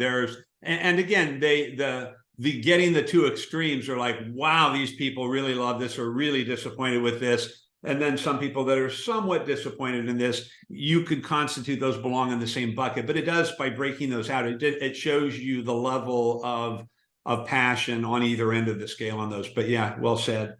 And again, we're sitting here, you know, the Claris platform announcements of last year have been sort of rescinded, and there's been a reorientation on where the commitment and so forth is. So part of this is a look back, you know, at what happens, but I think it also helps provide a bit of I think it can be very insightful to look at this and go, wow, if the FileMaker platform is going to do this again, we have to be cautious of this, or we have to be mindful of this, or these are the things that we might want to make sure we adopt moving forward. So I think it's going to be insightful. And the other thing too, if anybody has, you know, just general comments throughout, you know, we're fine. We're going to have a lot of data density here, a lot of numbers coming at you over and over and so forth. So if somebody has something that's, you know, really pertinent to what we're talking about, raise your hand and we'll get you in here. So the interest in the platform, and of course, we're looking here at what that new column of offerings were last year. And let's take a look at what the interest was. You know, where was the high disinterest, if you will? You know, where are the folks stacking with respect to these products?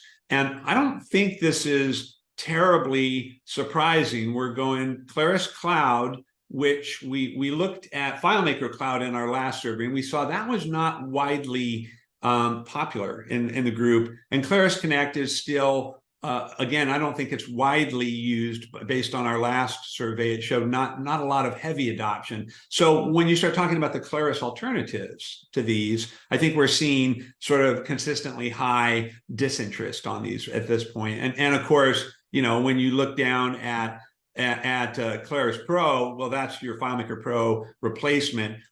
That nobody's disinterested in that. That's very light disinterest in that respect. So, and again, the converse of what we were just talking about is where's the high interest. So these are the people, like Chris was saying, add these things together and you say, wow, yeah, we've got all of the legacy platforms have some level of significant interest in them because you know, this is what we're already using. And if we're going to migrate forward, I think the adoption of things that we're already comfortable with is pretty high. So these are reasonably strong, right? These are not in the 75 and so forth, but we're not talking about satisfaction. We're talking about interest at this point. So these are, you know, these are moderately and moderate to high interest, but more importantly, one of the questions of the survey that I thought was quite telling was the confusion component. And if you'll remember, you know, more than 15% confusion is considered not a good goal. You want to basically get that down below. And most of what we're seeing here averages at about 25%. So you sit and go, gee, I don't know if I'm super positive on this new platform or if I'm not quite there yet, whatever. So there's a good bucket here of people that are a little bit, you know, on the sidelines, scratching their heads a bit. Is that kind of saying it the right way, Chris? Yeah, I think so. And I guess also, you know, remember this was a year ago when there was a branched strategy. And so I think this reflects that. Yeah. So when you get the confusion over interest is not based on the product. Oh my God, I've been using Claris Studio for 6 weeks and I'm confused about it. No, that's not about the product. That's about the messaging, right? What is it? So when you see a confusion aspect, when you're talking about interest, it's more about communication and messaging, not so much about the product itself. So now we talk about satisfaction. This is what, you know, not the, hey, I'm interested, but this is the product and what's the satisfaction. Now, one of the things that I'm going to say is we already know we have high confusion, and we probably know it about a year ago. We didn't have a high adoption rate yet. So I think a lot of these numbers could probably be taken with a grain of salt, but we're going to look at, you know, the feature capabilities of that new platform, the descriptions, the licensing, the migration path. How does it stack up against competing products? When is it going to be released? Does it have good developer resources? So these are just some questions that we asked. And again, weighing in that large segment of confused people. So we have to weigh that in a little bit. So if we look at the dissatisfaction of any of these, you know, when we say 31 to 60% of dissatisfaction means we need work, we've got some work that needs attention here, right? So most of these are in that realm. They're not above 60%. They're not in the alarming area, but they're in that, wow, there's a heavy bit of dissatisfaction. So this doesn't mean that everybody hates the new platform. We already know there's confusion. We already know that a lot of people didn't adopt. But when asking this question of, you know, hundreds of customers and developers, this is where they kind of stacked up. And then we talk about the other end of the scale, the satisfaction. And again, we already know about that confusion bias. We already know about the lack of people really digging into the platform. But from a 75 to 85%, 3 out of 4 is good. When you add these two columns together, like Chris was saying, this is not a good story, right? This is not favorable attention or satisfaction on this. So from that standpoint, I feel like this is a very colored portion of the survey, because we already know about the confusion bias and so forth there. So even with the satisfaction question, we asked that other point here, which is indifference, right? That indifference, or I'm confused. I don't know. This is an incredibly high indifference piece, which is great. I mean, that's good news to know. We've got almost half the people on a number of these, a third to a half of these people going, they're confused. So that means there's a lot of room for movement here, right? Thoughts and minds can be moved. The good news is these can be pushed up. You know, if Claris gets new product out, makes new adoptions, shines these things up, there's a lot of upside over time. We get rid of that confusion bias from the perception, and we also get greater information on the actual satisfaction. That lots of room, you have to pay attention to in both directions, because those people can go up and, oh my God, this is great, or they can go down, in which case you're getting even higher negatives on this. So I think it's pretty revealing, but again, this one does have that bias associated with it. The impact of the platform. So at this point in time, you know, we're looking back and we're saying, hey, we're about ready, you know, we have this new platform. We want to get FileMaker developers over there. What are the concerns of the community in terms of getting my legacy systems, my customer systems, our internal systems moved over? We wanted to look at the impact, and we weighed these impacts by, like, the real hard, you know, deal breaker. This is a stop at the river part. Like, I can't do it. heavy and moderate impact, minor and no impact. So we want to see, relatively higher numbers here and relatively lower numbers here. I think we know inherently as developers, having looked over some of the goals and game plans, that some of these are going to have some pretty high deal breaker impacts. No offline access. 50% basically of the people taking this survey said, if we don't have offline access, that's a deal breaker. So these other 4, you get to go, well, this is low, or negative impact, and this is minor to hardly any. But that's a pretty significant bite right there to go, wow, we have to consider if this thing goes offline or doesn't have the ability to go offline. It seems like it's going to have a pretty big bite out of legacy developers. Very strong feelings. Yeah, very strong. And some of these, you'll see them a little bit more scattered. So no Mac and Windows servers. Not quite so strong, right? Still pretty strong. That's something that's sobering right there. Some heavy impact here. These are not as significant. What Chris, ideas on why we have a little softer impact numbers up at the top there? Well, I mean, a lot of the people either have cloud Linux servers or have key departments who are starting to embrace Linux servers and Linux VMs. And so I think, in larger organizations where that sort of move is happening towards that, I think they care less. But there are a ton of people who still, their expertise is in Windows, they got to have it. And I think this mostly applies to Windows as opposed to Macintosh, that if you're a Microsoft ecosystem, you're going to want to stick with your Windows servers. And so I think it's largely coming from that sector. Yeah, I think you're exactly right. I think if you're already in Linux, you don't care. I think if you're using FileMaker Cloud, guess what? Don't care. If I'm on one of the hosting companies, FMP host, or I've got some Amazon server that we've configured and are running. Well, the Amazon, you can get your own Linux boxes running there as well. So if you're already comfortable in Linux, already have a cloud hosting on this and so forth, then you've got some, or Claris Cloud or FileMaker Cloud going on. I don't think that's as big of a stick. Claris ID, this surprised me. There's a pretty significant, these two combined, all 3 of these combined, there's a lot of reluctance, I think, in that respect. I think Claris has heard this. I think, the other thing too, folks, I've read through all of the comments in here.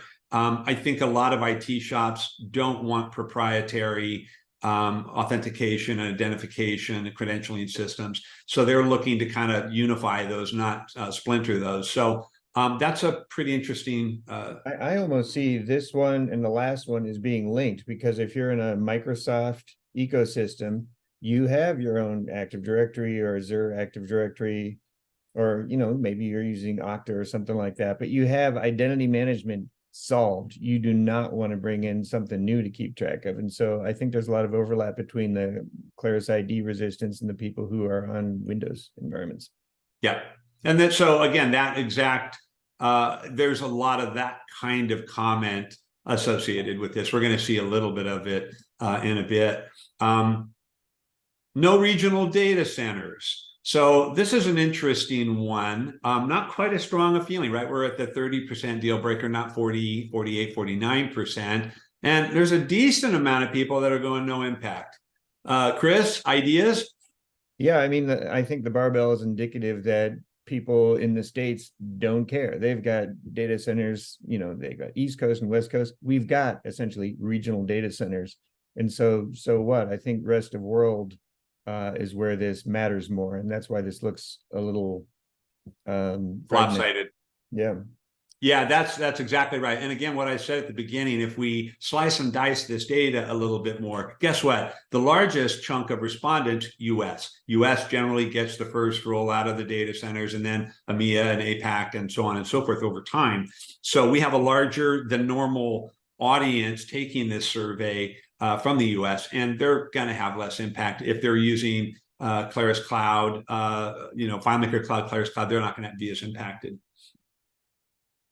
No AD, OAuth support. That really kind of goes right into what Chris was talking about earlier, right? We have these identity management systems, not as again, the reason why, what about this part here, Chris? This is pretty forgiving up on the top side. Why do you think that is? Yeah, it's interesting because there seems to be some overlap, but I think the required Claris ID was like 38 and the Mac Windows was in the 40s. And so this is down yet another notch. And it's almost uniform once you get heavy impact, moderate impact, no impact. I mean, that's almost straight across. Yeah. It's really interesting. But yeah, I think there, must be a significant group out there who's using third-party identity management stuff that would enable them to sort of engineer their way around this. I have a different thought. I think there's a lot of FileMaker users that are just using accounts and passwords. I don't think they're using any identity, and they're going, you know what? None of that impacts us. I don't care about any of that, because if I've just got my on-prem Mac and I've got it set up with 15 users, I don't care about the authentication, AD or OAuth support. It's just not a no-brainer for me.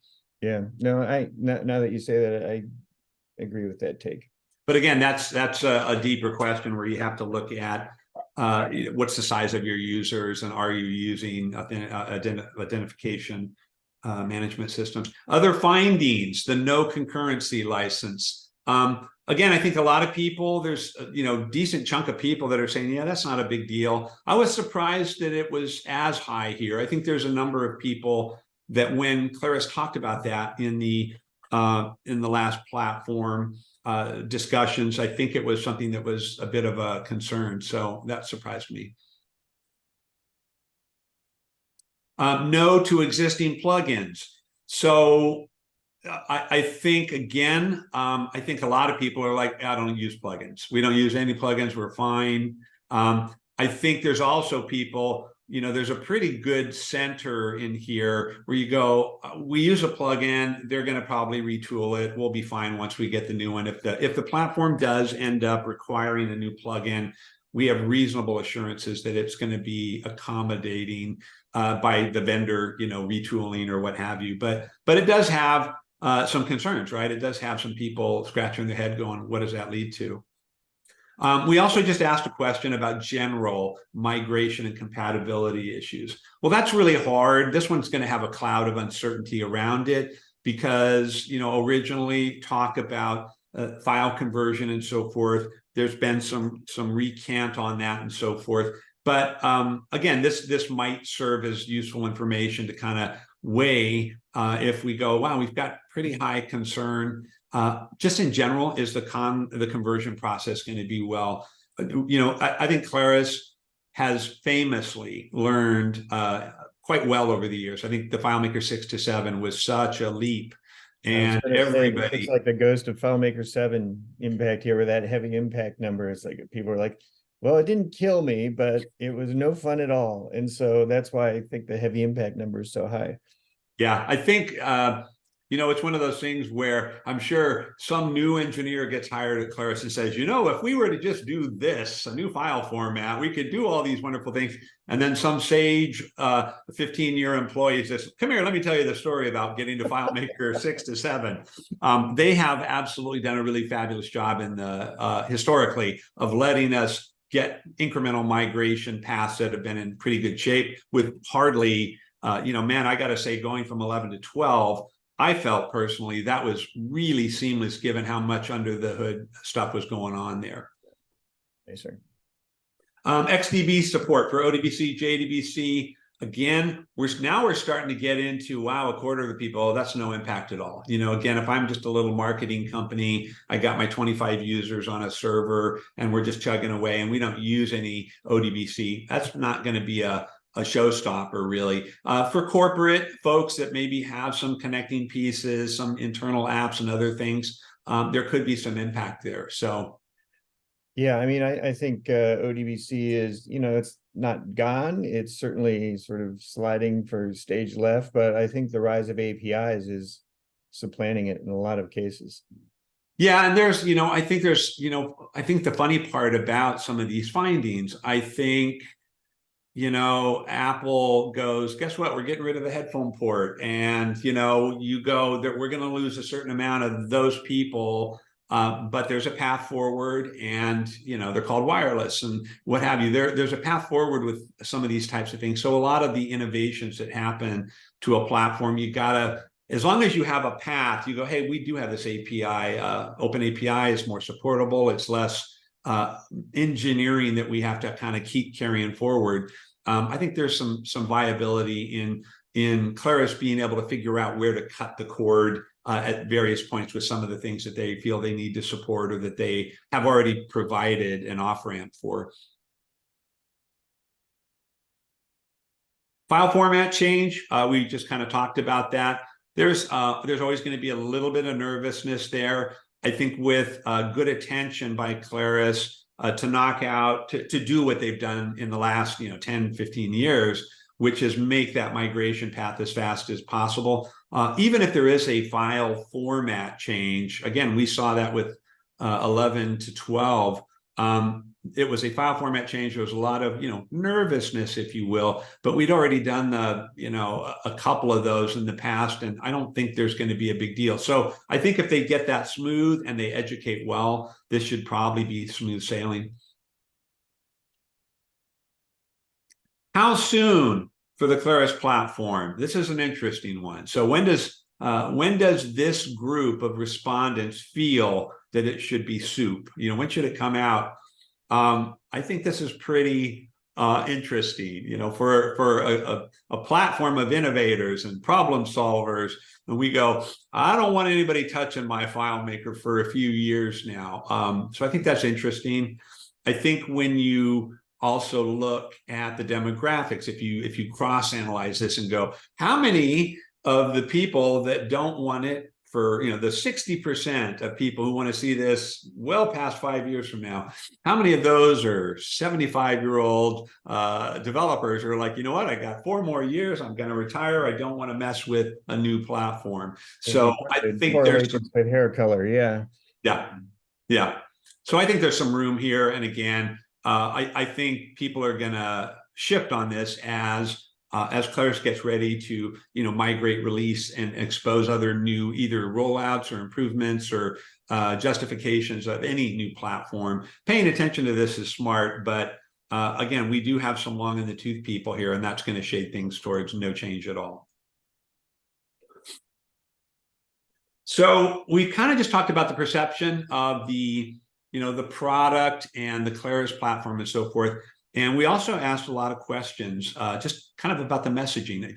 To me, a good, when I look at a good product company, Apple, number one, we have a great product. Number two, we have great messaging. We have a great marketing. You go see an Apple ad on television, you're like, oh my God, they create that desire, and then they back it up with the store experience and the product and all that. So I think you really have to pay attention to both what the product's doing and what's the messaging of the product.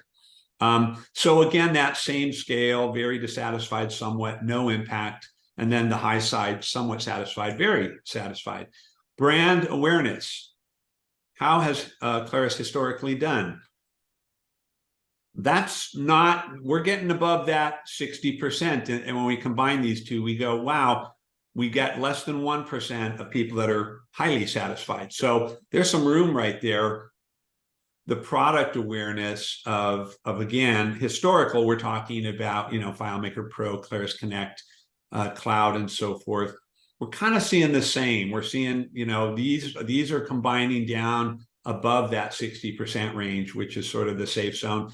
We're not seeing any cheerleaders on the very high end there. What'd you say, Chris? You got a 0 there. I think that's the first 0 we've had. Yeah. Product evangelization. We're sitting there again. We've got a little bit of satisfaction, but there's certainly a lot of impact here for, again, we're kind of hovering in that 60% range over here. Targeting the right audience. Are you going after the right fit in the marketplace? Again, we're seeing similar, across the board. We're kind of seeing a similar pattern here.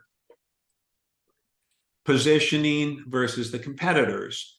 That's the other thing. Claris and its product line is not in a vacuum. They're in a marketplace. The no-code, low-code crowd is gotten much larger over the last 10 years, and there's a lot of elbow room. And to be able to measure how they're doing against those competitors, again, we're kind of above that 60% range.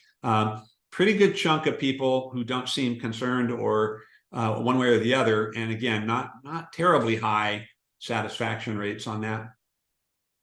Overcoming objections, what are the hurdles of getting placement of Claris? That's a little bit more tactical than strategic. You're trying to get in there. How are they helping? How is the branding of the product helping in those areas? So again, we're kind of seeing in that above that 60% range down there. How do they match competitor efforts? Again, one of the things which, again, I don't know about you folks, I drive through town, I see billboards with Monday.com on it. I get off the airplane, I see Airtable and Zoho ads at airports around the country and so forth. So I think they've got room to go there. And again, we're not seeing low, very satisfied. We're seeing 0, and even our combined here is on the quite low side. So I don't think this particular one, the competitor efforts, is a fair fight, if you will. I mean, they've been against all of these startups who've been awash in VC cash. To sort of get a apples to apples comparison, you'd have to look at someone like Zoho or someone like that who's been around for several years and is, not a VC creature. Right. So somewhat an unfair fight on this particular one. Yeah, I mean, some of the more recent upstarts, you could sit there and look at the last rash, the Airtables and so forth. And then you've got other platforms, QuickBase has been around for 15 plus. And, Salesforce didn't start in the no-code, low-code, but as they've been kind of pushing themselves more and more into that direction, they're kind of trying to infringe in the areas of no-code, low-code as well. Overall, again, if we now when we just kind of take a broad stroke at this, again, if 60% is alarming, we're kind of 62 to 70% in most of these. So I think the respondents looking at these questions and grading these are putting this into that alarming area. Like, wow, these really need some significant attention. There's not, when we start looking at these two combined, we're not at a very high number. So at least in terms of the impressions and the messaging, I think that's something that's notable. Overall, we just had this other snapshot very quickly about, and I think it's going to largely message, how has the legacy FileMaker line been over time? And again, we're looking here for the satisfied, moderate. You could even if you wanted to swing all of the moderate, very, and extremely, and then just the two at the bottom. So again, we've got some room to move there. The Claris line, again, so much more confusion here. So I think we saw even a lower setting there. So when talking to the members of this survey, where should the effort, when you're talking about where this can be, what should be done differently? What's the recipe that the respondents of this survey feel would probably help in that respect? Let's take a look at what some of these are. So when you do a marketing survey, you try to be, I mean, again, this is relatively, not pristinely scientific, but it's relatively. But one of the things you don't ask is the company still alive? Well, that's me throwing that in there because I think we've heard anecdotally from so many of our friends. You're at a dinner party, you're talking, you go, hey, what do you do? Oh, I'm a FileMaker developer. Oh, is that thing still here? I remember playing with that back in the 90s. This question, non-scientific as it is, was the highest scoring of importance on this entire survey. So we're going to look at other areas of focus. But the FileMaker community and FileMaker customers consider this incredibly important. 70% right there on very, you combine those two, and it's a thunderous message of we need to know, the market needs to know that this company is still out there. That's just pure kind of branding 101 right now. This is right on the heels, the reaching new developers. These two pretty much match up with the last slide. So if you know, Claris were to pay attention to these two things, those are the ones that are going to be the most raging, like, wow, this is what the community at least feels where the attention needs to be given to drive new marketing. Clarify a migration path. Well, that's a little bit more tactical. That's a little more moving us from the old to the new and so forth. That was pretty high. These are all in order of priority. So again, 60%, you don't want to ignore that. So Claris has an opportunity to go, wow, we really need to message how we get you from old to new. Whenever or if ever that happens, that's going to be a critical step. Reaching new customers. Again, reasonably high, very, very low on, well, that's not that important. You're seeing pretty heavily, you know, on this end up here and of course across the board. So pretty high ratings there.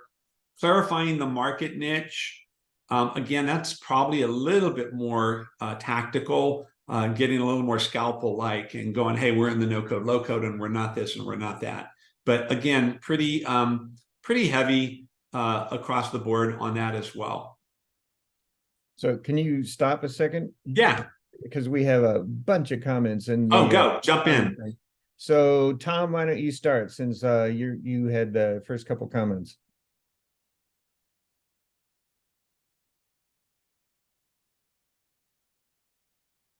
Are you talking to me about my government comment?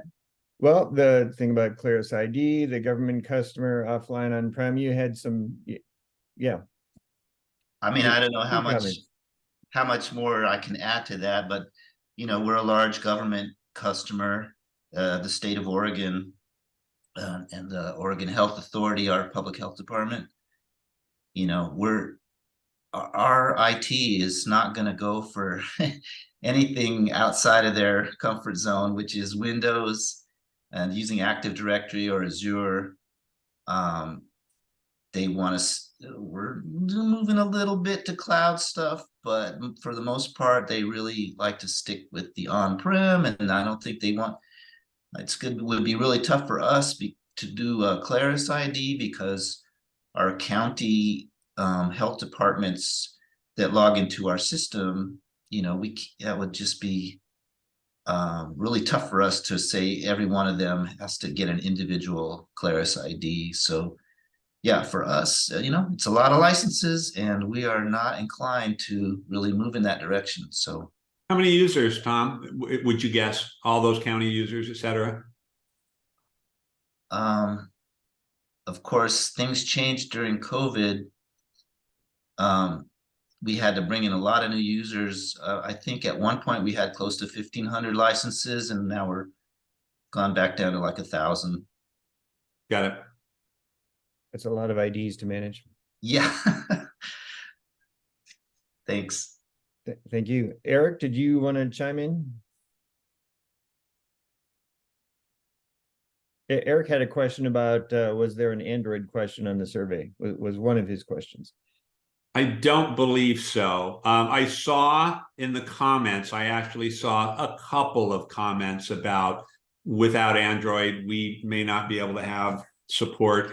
It wasn't heavily represented in some of the ad hoc answers, but we didn't have a specific question about that. All right. And then Howard, you had a thought about the marketing, especially being part of Apple.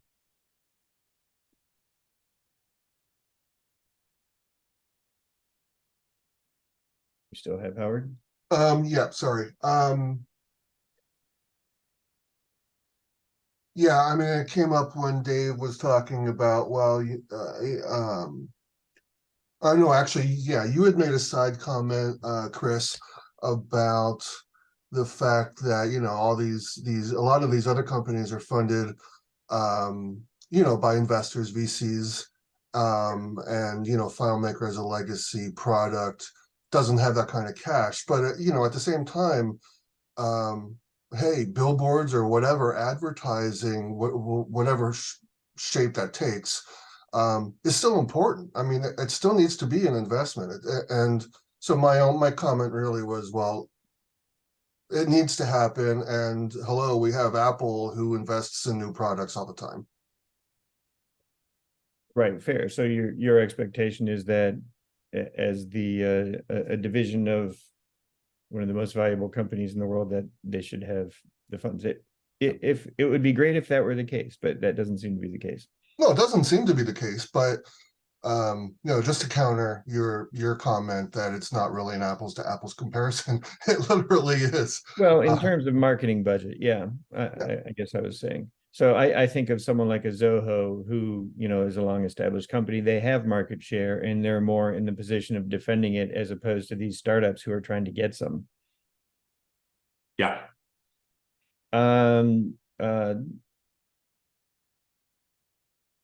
I guess Deborah posted a thing. Oh, what was the question about Claris Connect? Yeah, it was mine.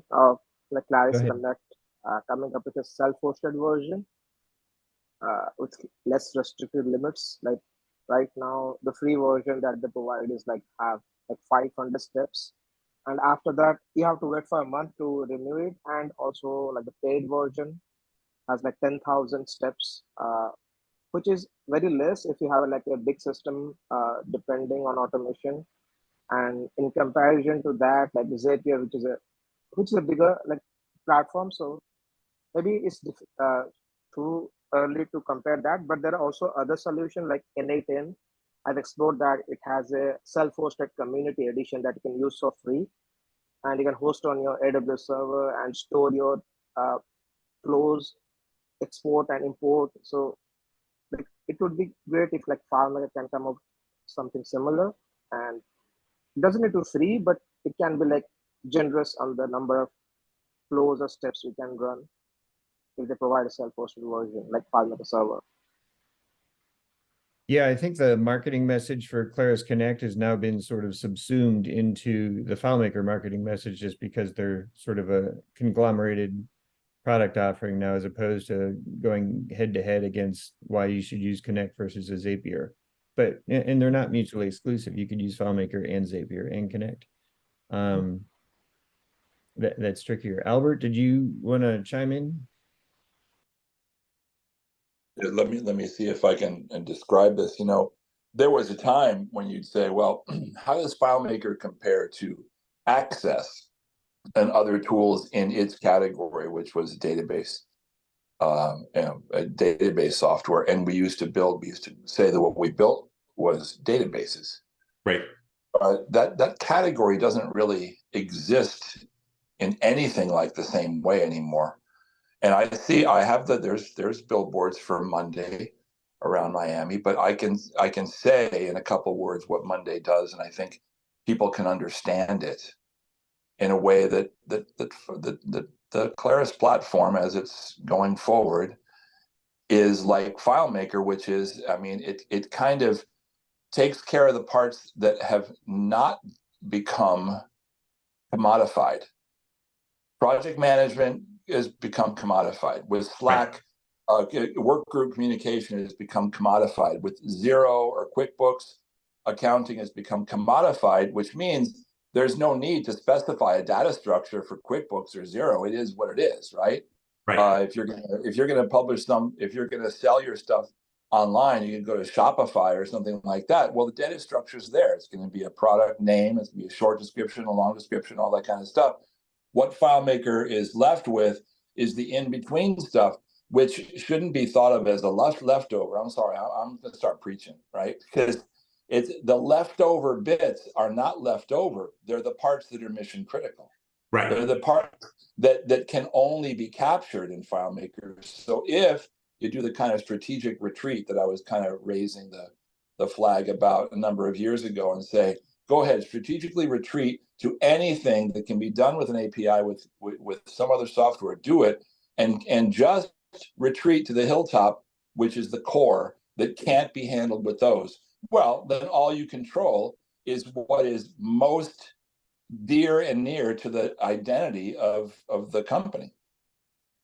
Yeah, Albert, the metaphor that, back in the day, FileMaker was a CRM and it was an invoice program and so forth.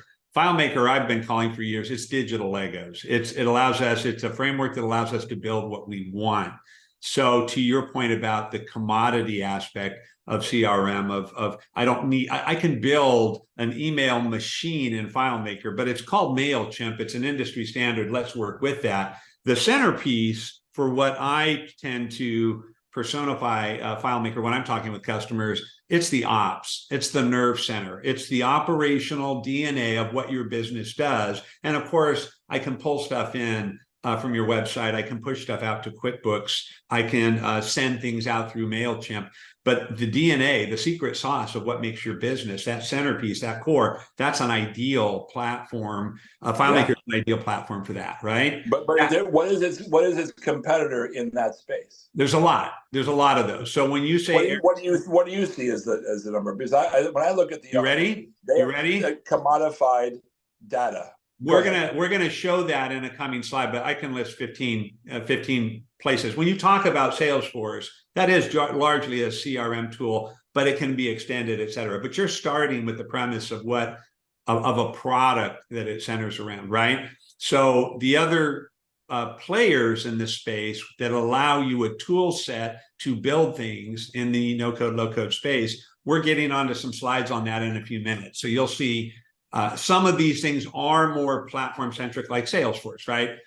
Some are more product-centric, I should say. Some of these are exactly in the same space. You look at their marketing, their messaging, and so forth. It's build this and customize that and make your system that.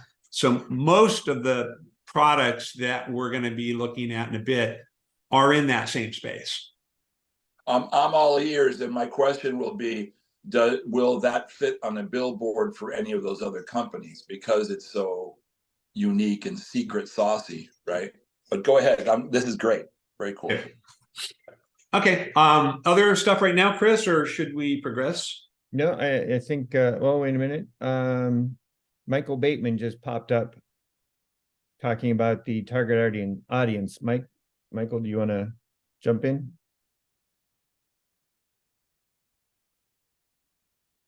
Sure. I just wanted to say I just was cheering on where this was going. I didn't really mean to interrupt. I just have had countless arguments almost with my target audience, initially with a thing I did in Claris Connect, where I could help somebody, but they thought they needed an app and they could not understand what I was trying to. I'm probably not being any more clear now. I should stop. But guys, I mean, it's people, it's that weird spot where people think they know what they want and they think it's easy. And when you try to insert something that they need to know into the discussion, they act like you're crazy. You know what I mean? It's like, it's hard to get them to know what part of it that we can help them with and what we call it, because they think they know what it is. They think, oh, I want an app. It's like, well, no, you really don't, and how do you start that conversation is what I need the most help with. So I didn't really, more of a question than really anything to contribute, folks. I should let you continue. I love the old tagline of FileMaker is for when there's not an app for that. I thought, you know what? Really I sent exactly those words to Claris Marketing a couple of years ago. We were talking about some of the messaging, and you say, there's an app for that, and send everybody to the Claris Marketplace, because it's called Seed Code, and it's called, we have all these products that are pre-built. You go, when there's an app for that, go here. When there's not an app for that, that's where you're in the sweet spot of the Claris custom development.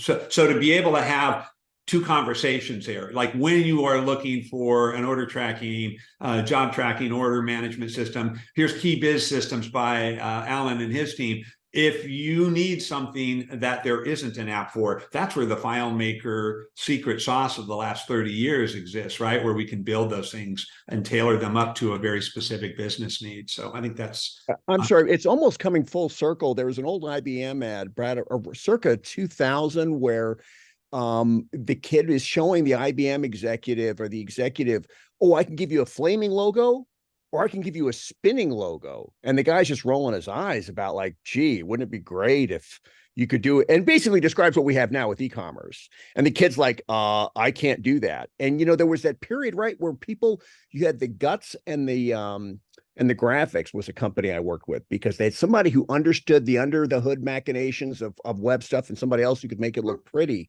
And those groups seemed to duke it out for a while, you know? And anyway, it's wild. Keep going with this, guys. Thank you. Thanks, guys. So we talked about clarifying the market niche. Other findings, I think we all feel, matter of fact, if you stand around a group of FileMaker developers for any period of time, there's a pretty heavy bent towards, can we get this into schools? I think we all caught the bug on this product and platform. It's so infectious. It's so fun and easy to develop in. Can we get this into the hands of youth earlier on so they see this as a path to professional development? So I think there's a lot of focus there. It's funny, one of the comments, which did not make it to the slide deck today, but one of the comments was, stop trying to get it into colleges, get this into grade schools. Kids are starting on programming earlier and earlier. So it was pretty interesting how some people feel like we should airdrop this into 6th grade classrooms and teach kids how to build simple little apps. What about Claris focusing on value propositions, you know, return on investment, total cost of ownership? For those of you around long enough, years ago, Claris did a great job of going, hey, here's how, you know, you're going to try to build this thing in Salesforce or SQL or Access. It's going to take you this much time. It's going to cost you this much money. Here's the amount of renewals and all that. They did some really good work on that. And it's, again, it's not a huge strategic thing for me personally, but it sure is a tactical thing. If I'm trying to get a foothold into an organization and I can have some leave behinds that show, you know, how fast turnaround, what the low cost is, the ROI, those are heavy things. Seems like, again, we're getting pretty good adoption in that area as well. How to directly compete. This, again, one of the things, I've said this over the years, I'll say it again. I think Claris was at its best when it was going toe-to-toe with Access. It was throwing the glove down and going, we got you. Yeah, you got big Microsoft, Redmond, Washington behind you and so forth. We're this upstart. We're better. We do this better. We do this better. Our stuff looks better. It works better. It scales better. And I think towing the line and picking a competitor like that and going after them can be scary if you can't back it up. But I think there's a lot of areas where Claris can back it up against some of these types of things. Creating partner assets, not as heavy of a thing. Again, these are supplemental. If the platform is being wildly adopted through the market, then what we as partners need is diminished, right? At that point, we're literally just kind of showing them, hey, sign here, we're going to get you going. But when we are challenged getting a foothold into various areas, having those partner assets, white sheets, leave behinds, case studies, things of that nature can be super helpful. So other platforms, and this is the part, you know, where Albert was kind of talking to and so forth. And there's some interesting findings here. We listed, I don't know, probably about 20 different platforms that we've done a little bit of research on. And so you can see what we're talking about here. And some of these you're going to be familiar with and some you're not. But we got Node-RED and Airtable, Salesforce, Zoho, Bubble.io, Linux, Monday.com, Access, AppSheet, Betty Blocks, Servoy. Some of these OutSystems, some of these are going to seem familiar, some of these are not. And one of the things that is interesting about this is the unfamiliarity of the people taking this survey quite high. We're sitting here going, wow, some of these are market leaders in various areas, and most or many FileMaker developers have never heard of them, don't even know about it. These are the, you know, if you want to say it that way, these are the I don't know people. I don't know. What else is out there? I don't know. But they're out there, and trust me, they've got market share, and they're many of these people are directly kind of gunning. When you look at the market or the tagline, go to some of these websites, you look at the tagline, you go, well, that's exactly what FileMaker is saying.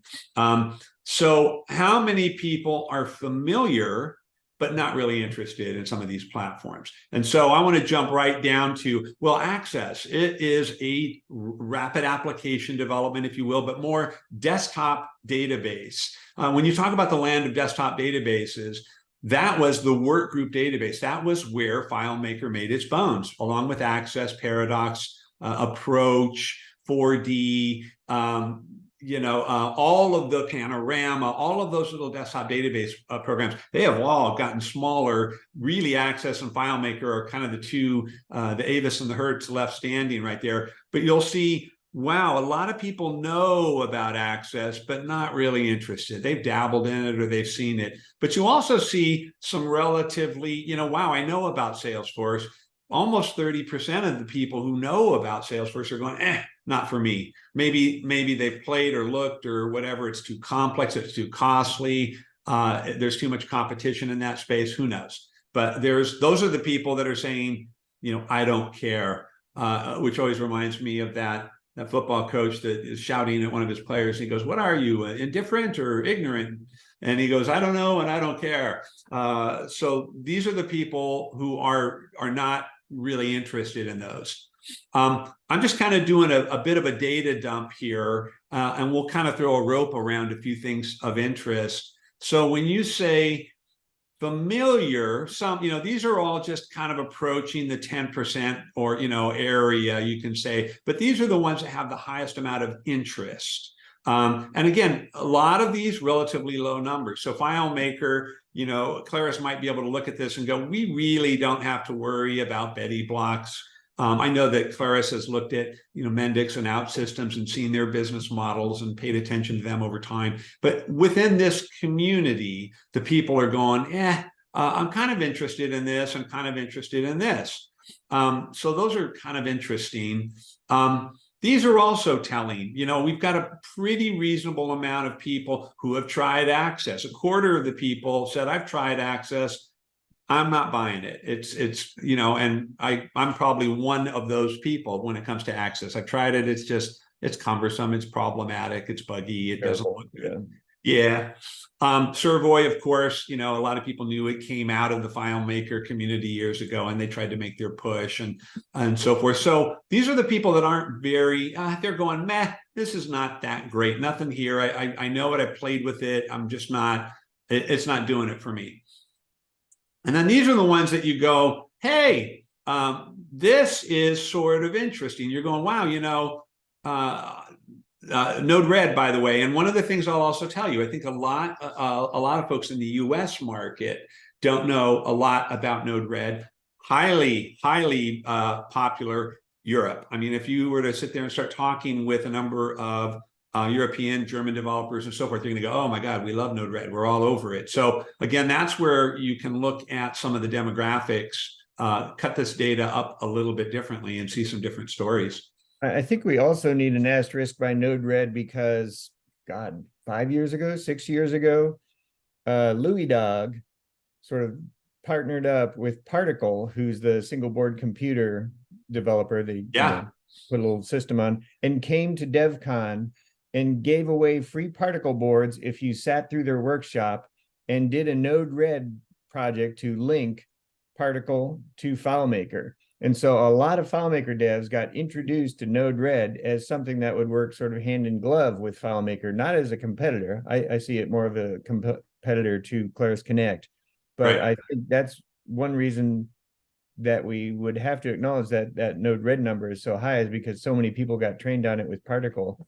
And that's Louis Dog, who was sort of the mastermind behind that. Got it. One of the other things, so when we look at all this, I go, well, this is interesting, and there's definitely some things. What I would look at, man, if I'm sitting here looking at this, I want to look at a different approach to this data. What does it tell me?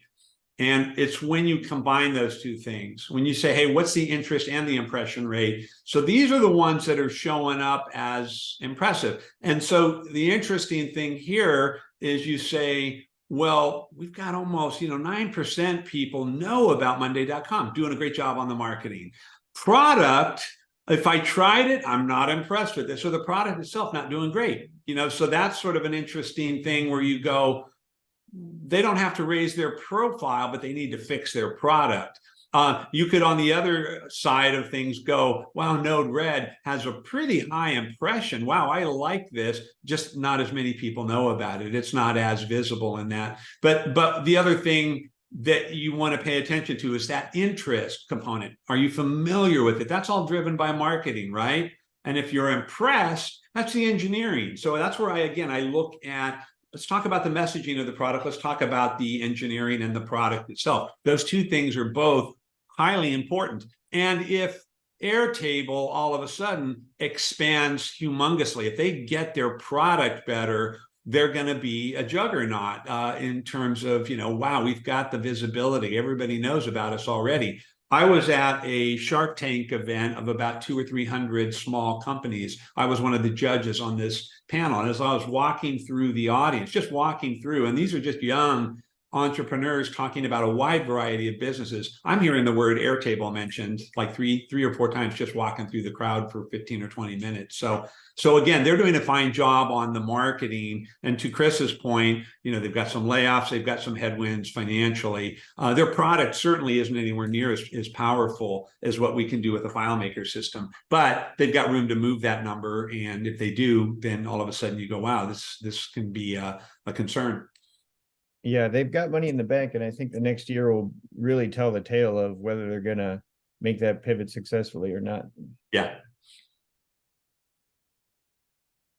Other platforms used, we mentioned about 8 others. None of them had, we had QuickBase and Appian and Mendix and a handful of those other platforms. So again, to Albert's point, when you talk about the platforms, that's one of the things that I would just say, AppSheet, Access, Bubble.io, Airtable, Betty Blocks, OutSystem, Mendix. These are all platforms. These are not product-centric platforms. They're all JavaScript-based, web-enabled, largely, again, that digital Lego platform that I like to put FileMaker into. But when we looked at even something like QuickBase, which early on had FileMaker in its sites, they used to steal AdWords and do all this stuff. They're not that high. They didn't even register hardly at all. A little bit of, not interest, but of acknowledgement, but not a lot of interest in these.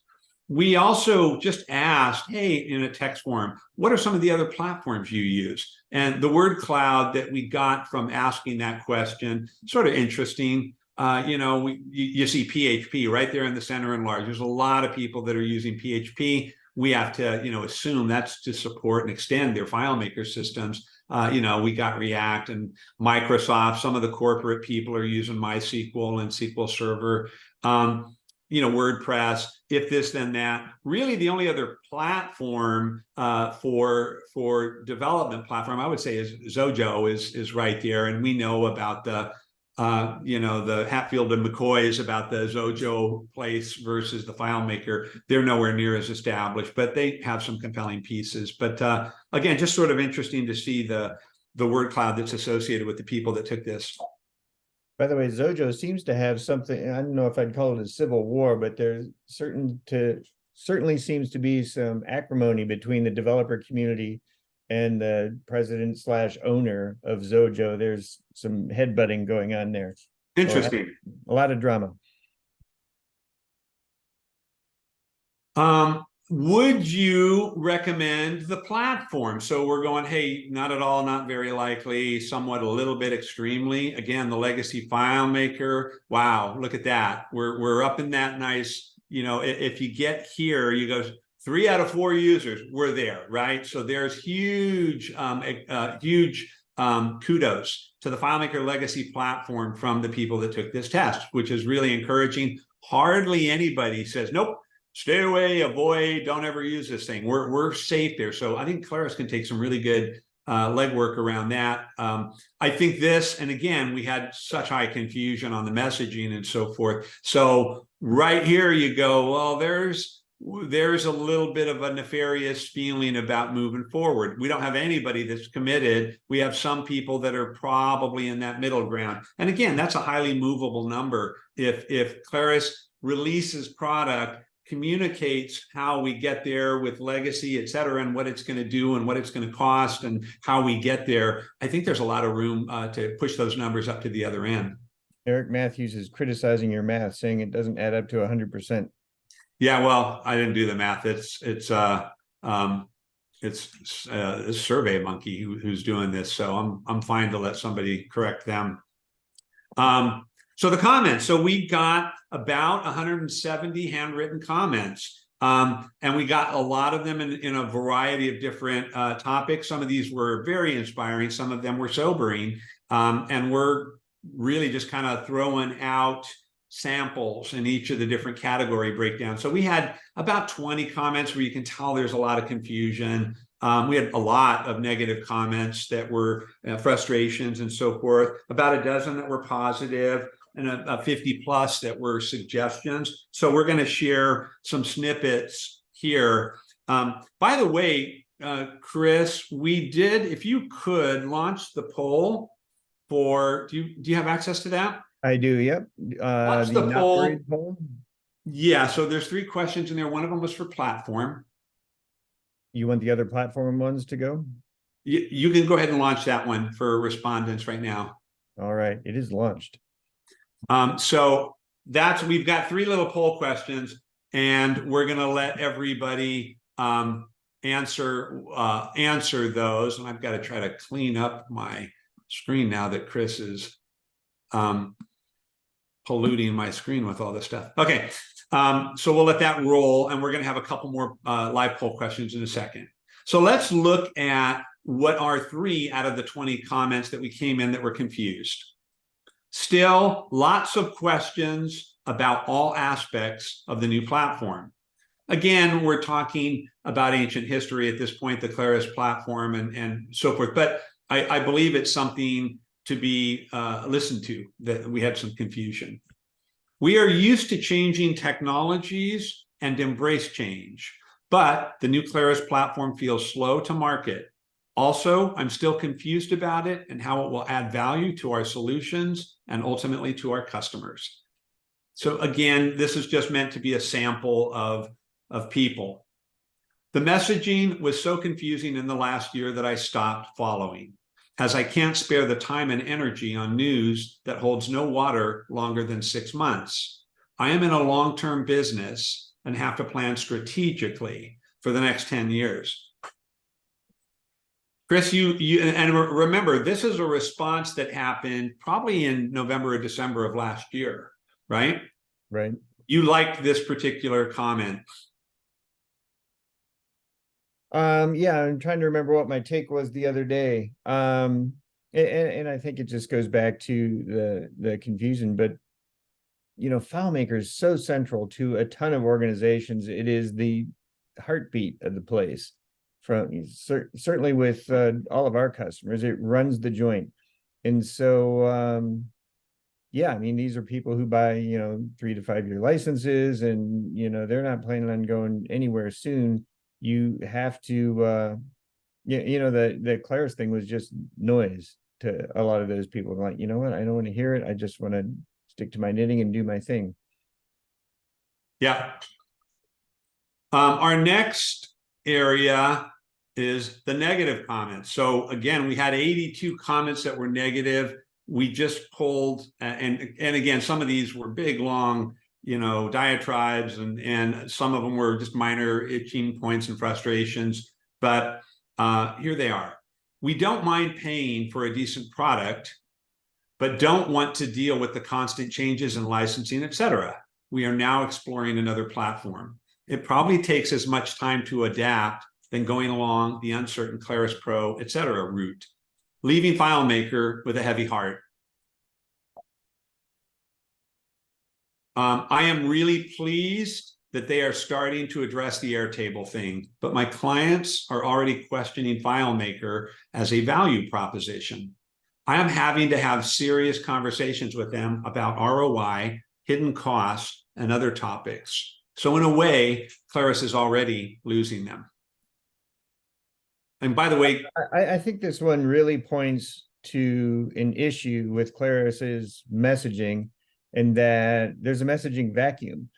And so, it's user group meetings that are, sort of conducting this messaging. It's, the various podcasters, Richard Carlton's thing, the people who are out there speaking are essentially creating the message. And so Claris needs to, grab the steering wheel and start driving the messaging instead of just sort of letting it happen organically. Yeah. I You're don't think gonna see another example of that in a few minutes from now. I'm going to show you something that's kind of in the marketplace right now that needs to be concerning. Let me know when you want to discuss the poll results. We'll show the poll results. Should we show that now, or? I've shared it. I don't know if it's showing up on people's screen or what it looks like, but I can tell you what they are. Yeah, we can see it. Okay. Can you see it, David? Pardon me. Yeah, I'll just get to the next one. The pricing is not in line with the rest of the no-code world. All in all, we as a company don't get warm feelings anymore, and we are looking for a new no-code platform like AppGyver on Firebase and Bubble.io. So again, somebody kind of specifically going, man, Doors kind of hitting us in the butt already. Years ago, there was an update to the FileMaker community platform, touted as an improvement and a step into the future. I found the result unusable. I now find myself only able to place a small amount of trust in something else new and improved from Claris. I prefer to stay on the sidelines and listen to what others are saying. My stance is based on previous returns on such investments. That's a hard one. Yeah. Without accounts, without ODBC, without plugins, without offline access, not one of our solutions will work anymore. Brand and product awareness here in Germany are almost non-existent. In recent years, we noticed a complete drop in demand for newly designed FileMaker solutions. New business these days is 100% maintaining legacy systems. So we wanted to take a pause right there. When Chris and I were reviewing this stuff the other day, he said that resonates right there. So Chris has got a second poll question. So we just want to kind of get a sample real quick. Is that a true statement? Here, most of us are in the US, but in Germany, they're basically saying not a lot of new work coming in. So Chris has got a second poll he's going to deploy just to kind of gauge real quick, where is most of your work coming from? Okay, let me screen shoot this first one in case I can't get back to it. Okay. Do we want to do the not worried or new versus existing? New versus existing.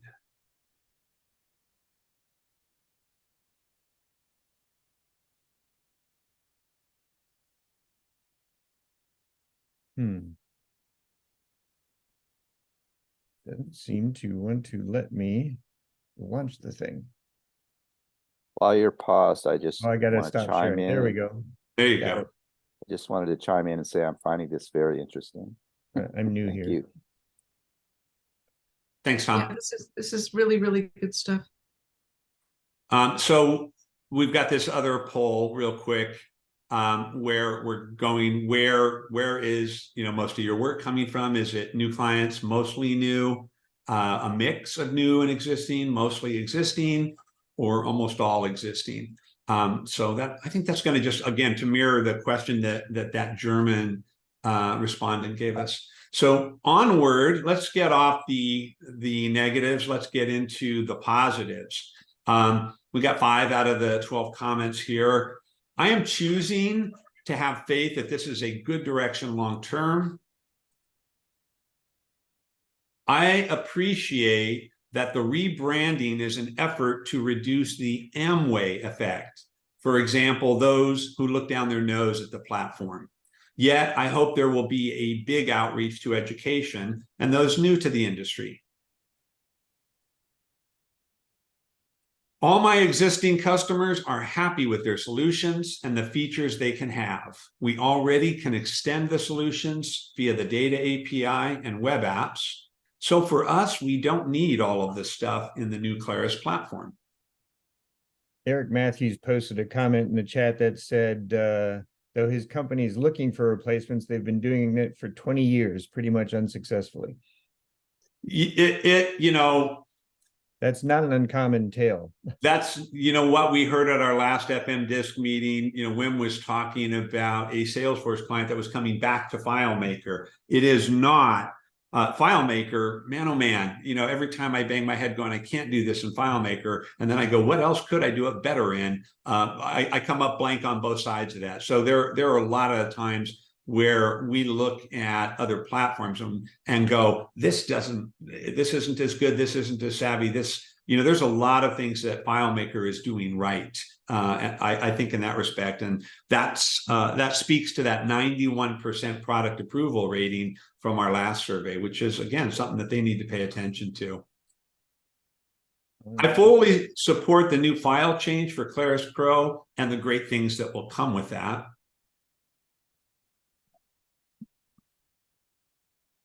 And I think we want to probably stop sharing. I'm just going to close the question. We've been a FileMaker server and pro user for almost 25 years. Not very worried about the future of the product. And we liked that sentiment too. You know, again, the glass half empty, half full. Again, that high residual satisfaction of FileMaker Pro server, relatively high for Go and WebDirect, et cetera. So those earlier reviews that we showed in the survey from last year, pretty telling. But this is where Chris has got that third and final poll that we're going to launch, just to go, how does that last sentiment, you know, how does that sit with you? Are you asking me specifically? Yeah, you're going with it now. You're rolling out that last poll. All right. Did you get a look at the new versus existing? It's pretty much overwhelmingly existing. Yeah. Okay. So let's do the last one. And there we go. So here's our final little online poll in terms of how are you feeling in general? You know, I agree with the statement. I'm not very worried about the product. And again, most of us have our, you know, our earnings are very livelihood based on this platform, and we're still here and in good shape. So let's see where this shakes out as well. Okay, next, the next set of comments, these are more suggestions. What are things that we feel could be done better that will help? On-premise installation and integration with existing enterprise identity management systems keeps the platform acceptable to IT and large organizations. I think we just heard that from Tom. You know, this is, you know, again, this is just one of 55 comments, but it was one that had a reoccurring theme to it. Hire an ad agency. State what makes Claris products great. Rapid development, lots of expertise available, flexible, integrates well with other apps, high return on investment, and it makes it possible for small businesses to compete with the big boys on a level playing field. That last, it's funny, we were talking, you know, when Albert was talking about the various, you know, products versus platforms and so forth. That's one of the calling signs for me is we've seen, you know, I would say if you go back 10 years, I was going, well, you know, we're going into the Fortune 500s and we're work group centric and so forth. What we really see as a sweet sauce for a real good space for FileMaker is that SMB, that small medium business that wants the big boy features and doesn't have $2 million for an Oracle system or a NetSuite system or, you know, a Salesforce system. So that to me is a really good sweet spot when he talks about, when this respondent talks about the small business competing with the big boys. I really like that. That resonates with me. Same. Premium for Claris Pro, Sans Server and Studio will lead to a new generation of developers. I don't think anybody disagrees with this. I think this has been run at the flagpole for years of getting a free or better version that we can put in and seed the world with play space and be able to watch the platform just grow organically. Well, and that's a return to the roots. Remember, there used to be like a little limited crippled 25 record version of FileMaker that you could download off the website and take it for a spin. And that was enormously helpful. Got it. Next suggestion, people think the company and the product are dead. Fix that. Use the many low and no cost press release, news, and review sites to help raise awareness and polish the image befitting an Apple-owned company. Please release it only when ready. This one was just short and sweet, and I was like, there was a lot of similar comments in the notes that we got on this one. I thought that was pretty poignant.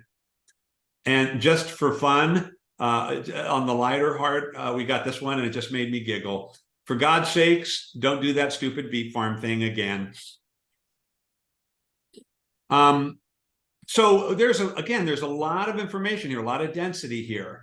And we are, we're FileMaker developers. We see some of these headwinds. There's a lot more competition than there ever was before. There are things that are blowing in the face. I want to show something. This is not a survey. This is me on my iPhone last week, and we were reviewing, talking with a customer, is it time to go to server 2023? They're already using 19v6. And I did a quick search on my phone for that string. I didn't say FileMaker, I just put FMS 19.6 v2023. And of course, I got a couple of links up at the top, but as I scroll down, is FileMaker outdated? This is not me. This is me looking for server stuff, and generically Google is going, these are other questions that are being asked in multiples. Is there an alternative to FileMaker? Does anyone use FileMaker? So again, this is out there right this second. This isn't any, no devious players are out there working this stuff. This is what's coming up on the internet at the moment. And that's a headwind, right? That's something that Claris probably needs to be aware of.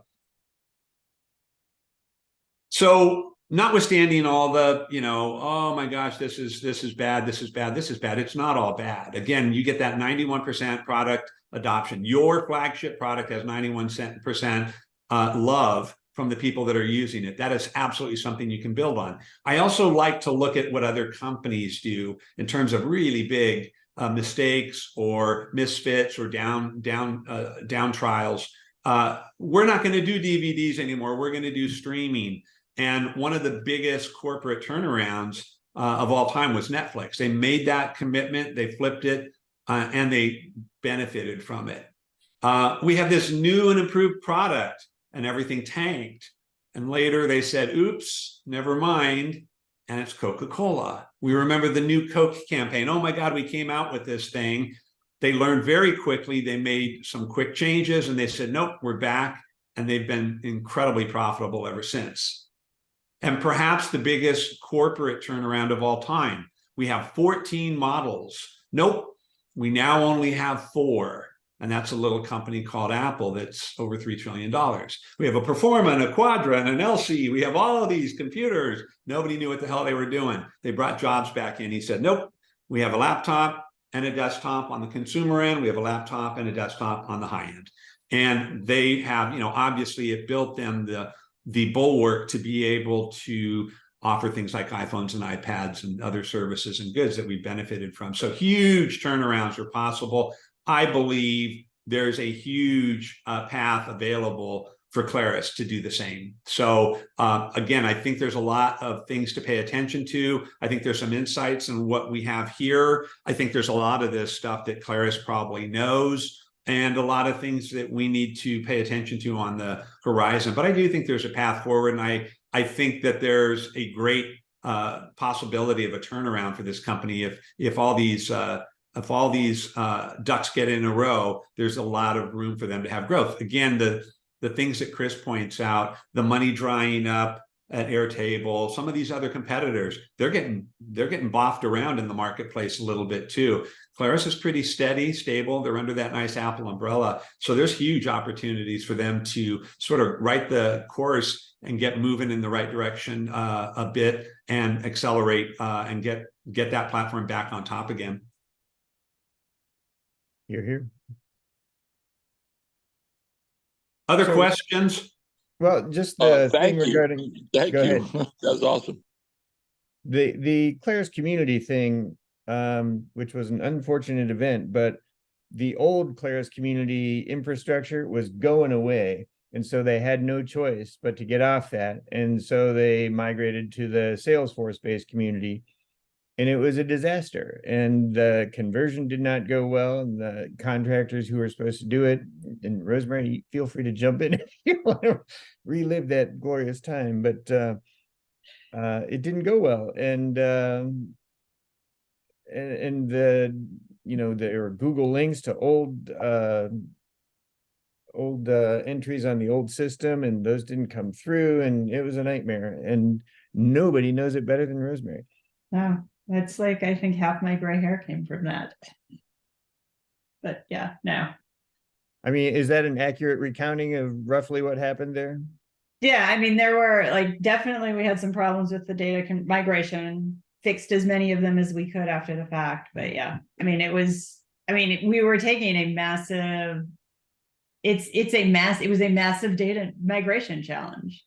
And, you know, things don't always go perfectly. And like the small, you know, you do small tests of the migration, but you're not going to migrate millions and millions and millions of records until you're ready to do it in production. And a few things fell through the cracks. Yeah. But yeah. Anyway, didn't mean to bring up a sore subject, but no, it's okay. I thought there were extenuating factors in that particular. Yeah, no, like the biggest one was, yes, the platform that we were on was going away pretty much.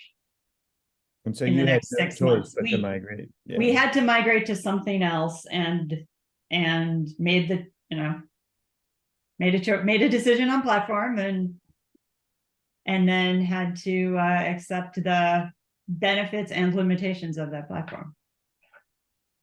Yeah. Any other, we're kind of running on the late side. So any other questions, comments, announcements? Yeah, you said 14 models. I thought you were going to say HP and it was supposed to be 140 models for printers. Yeah, right. Yeah, more is not less.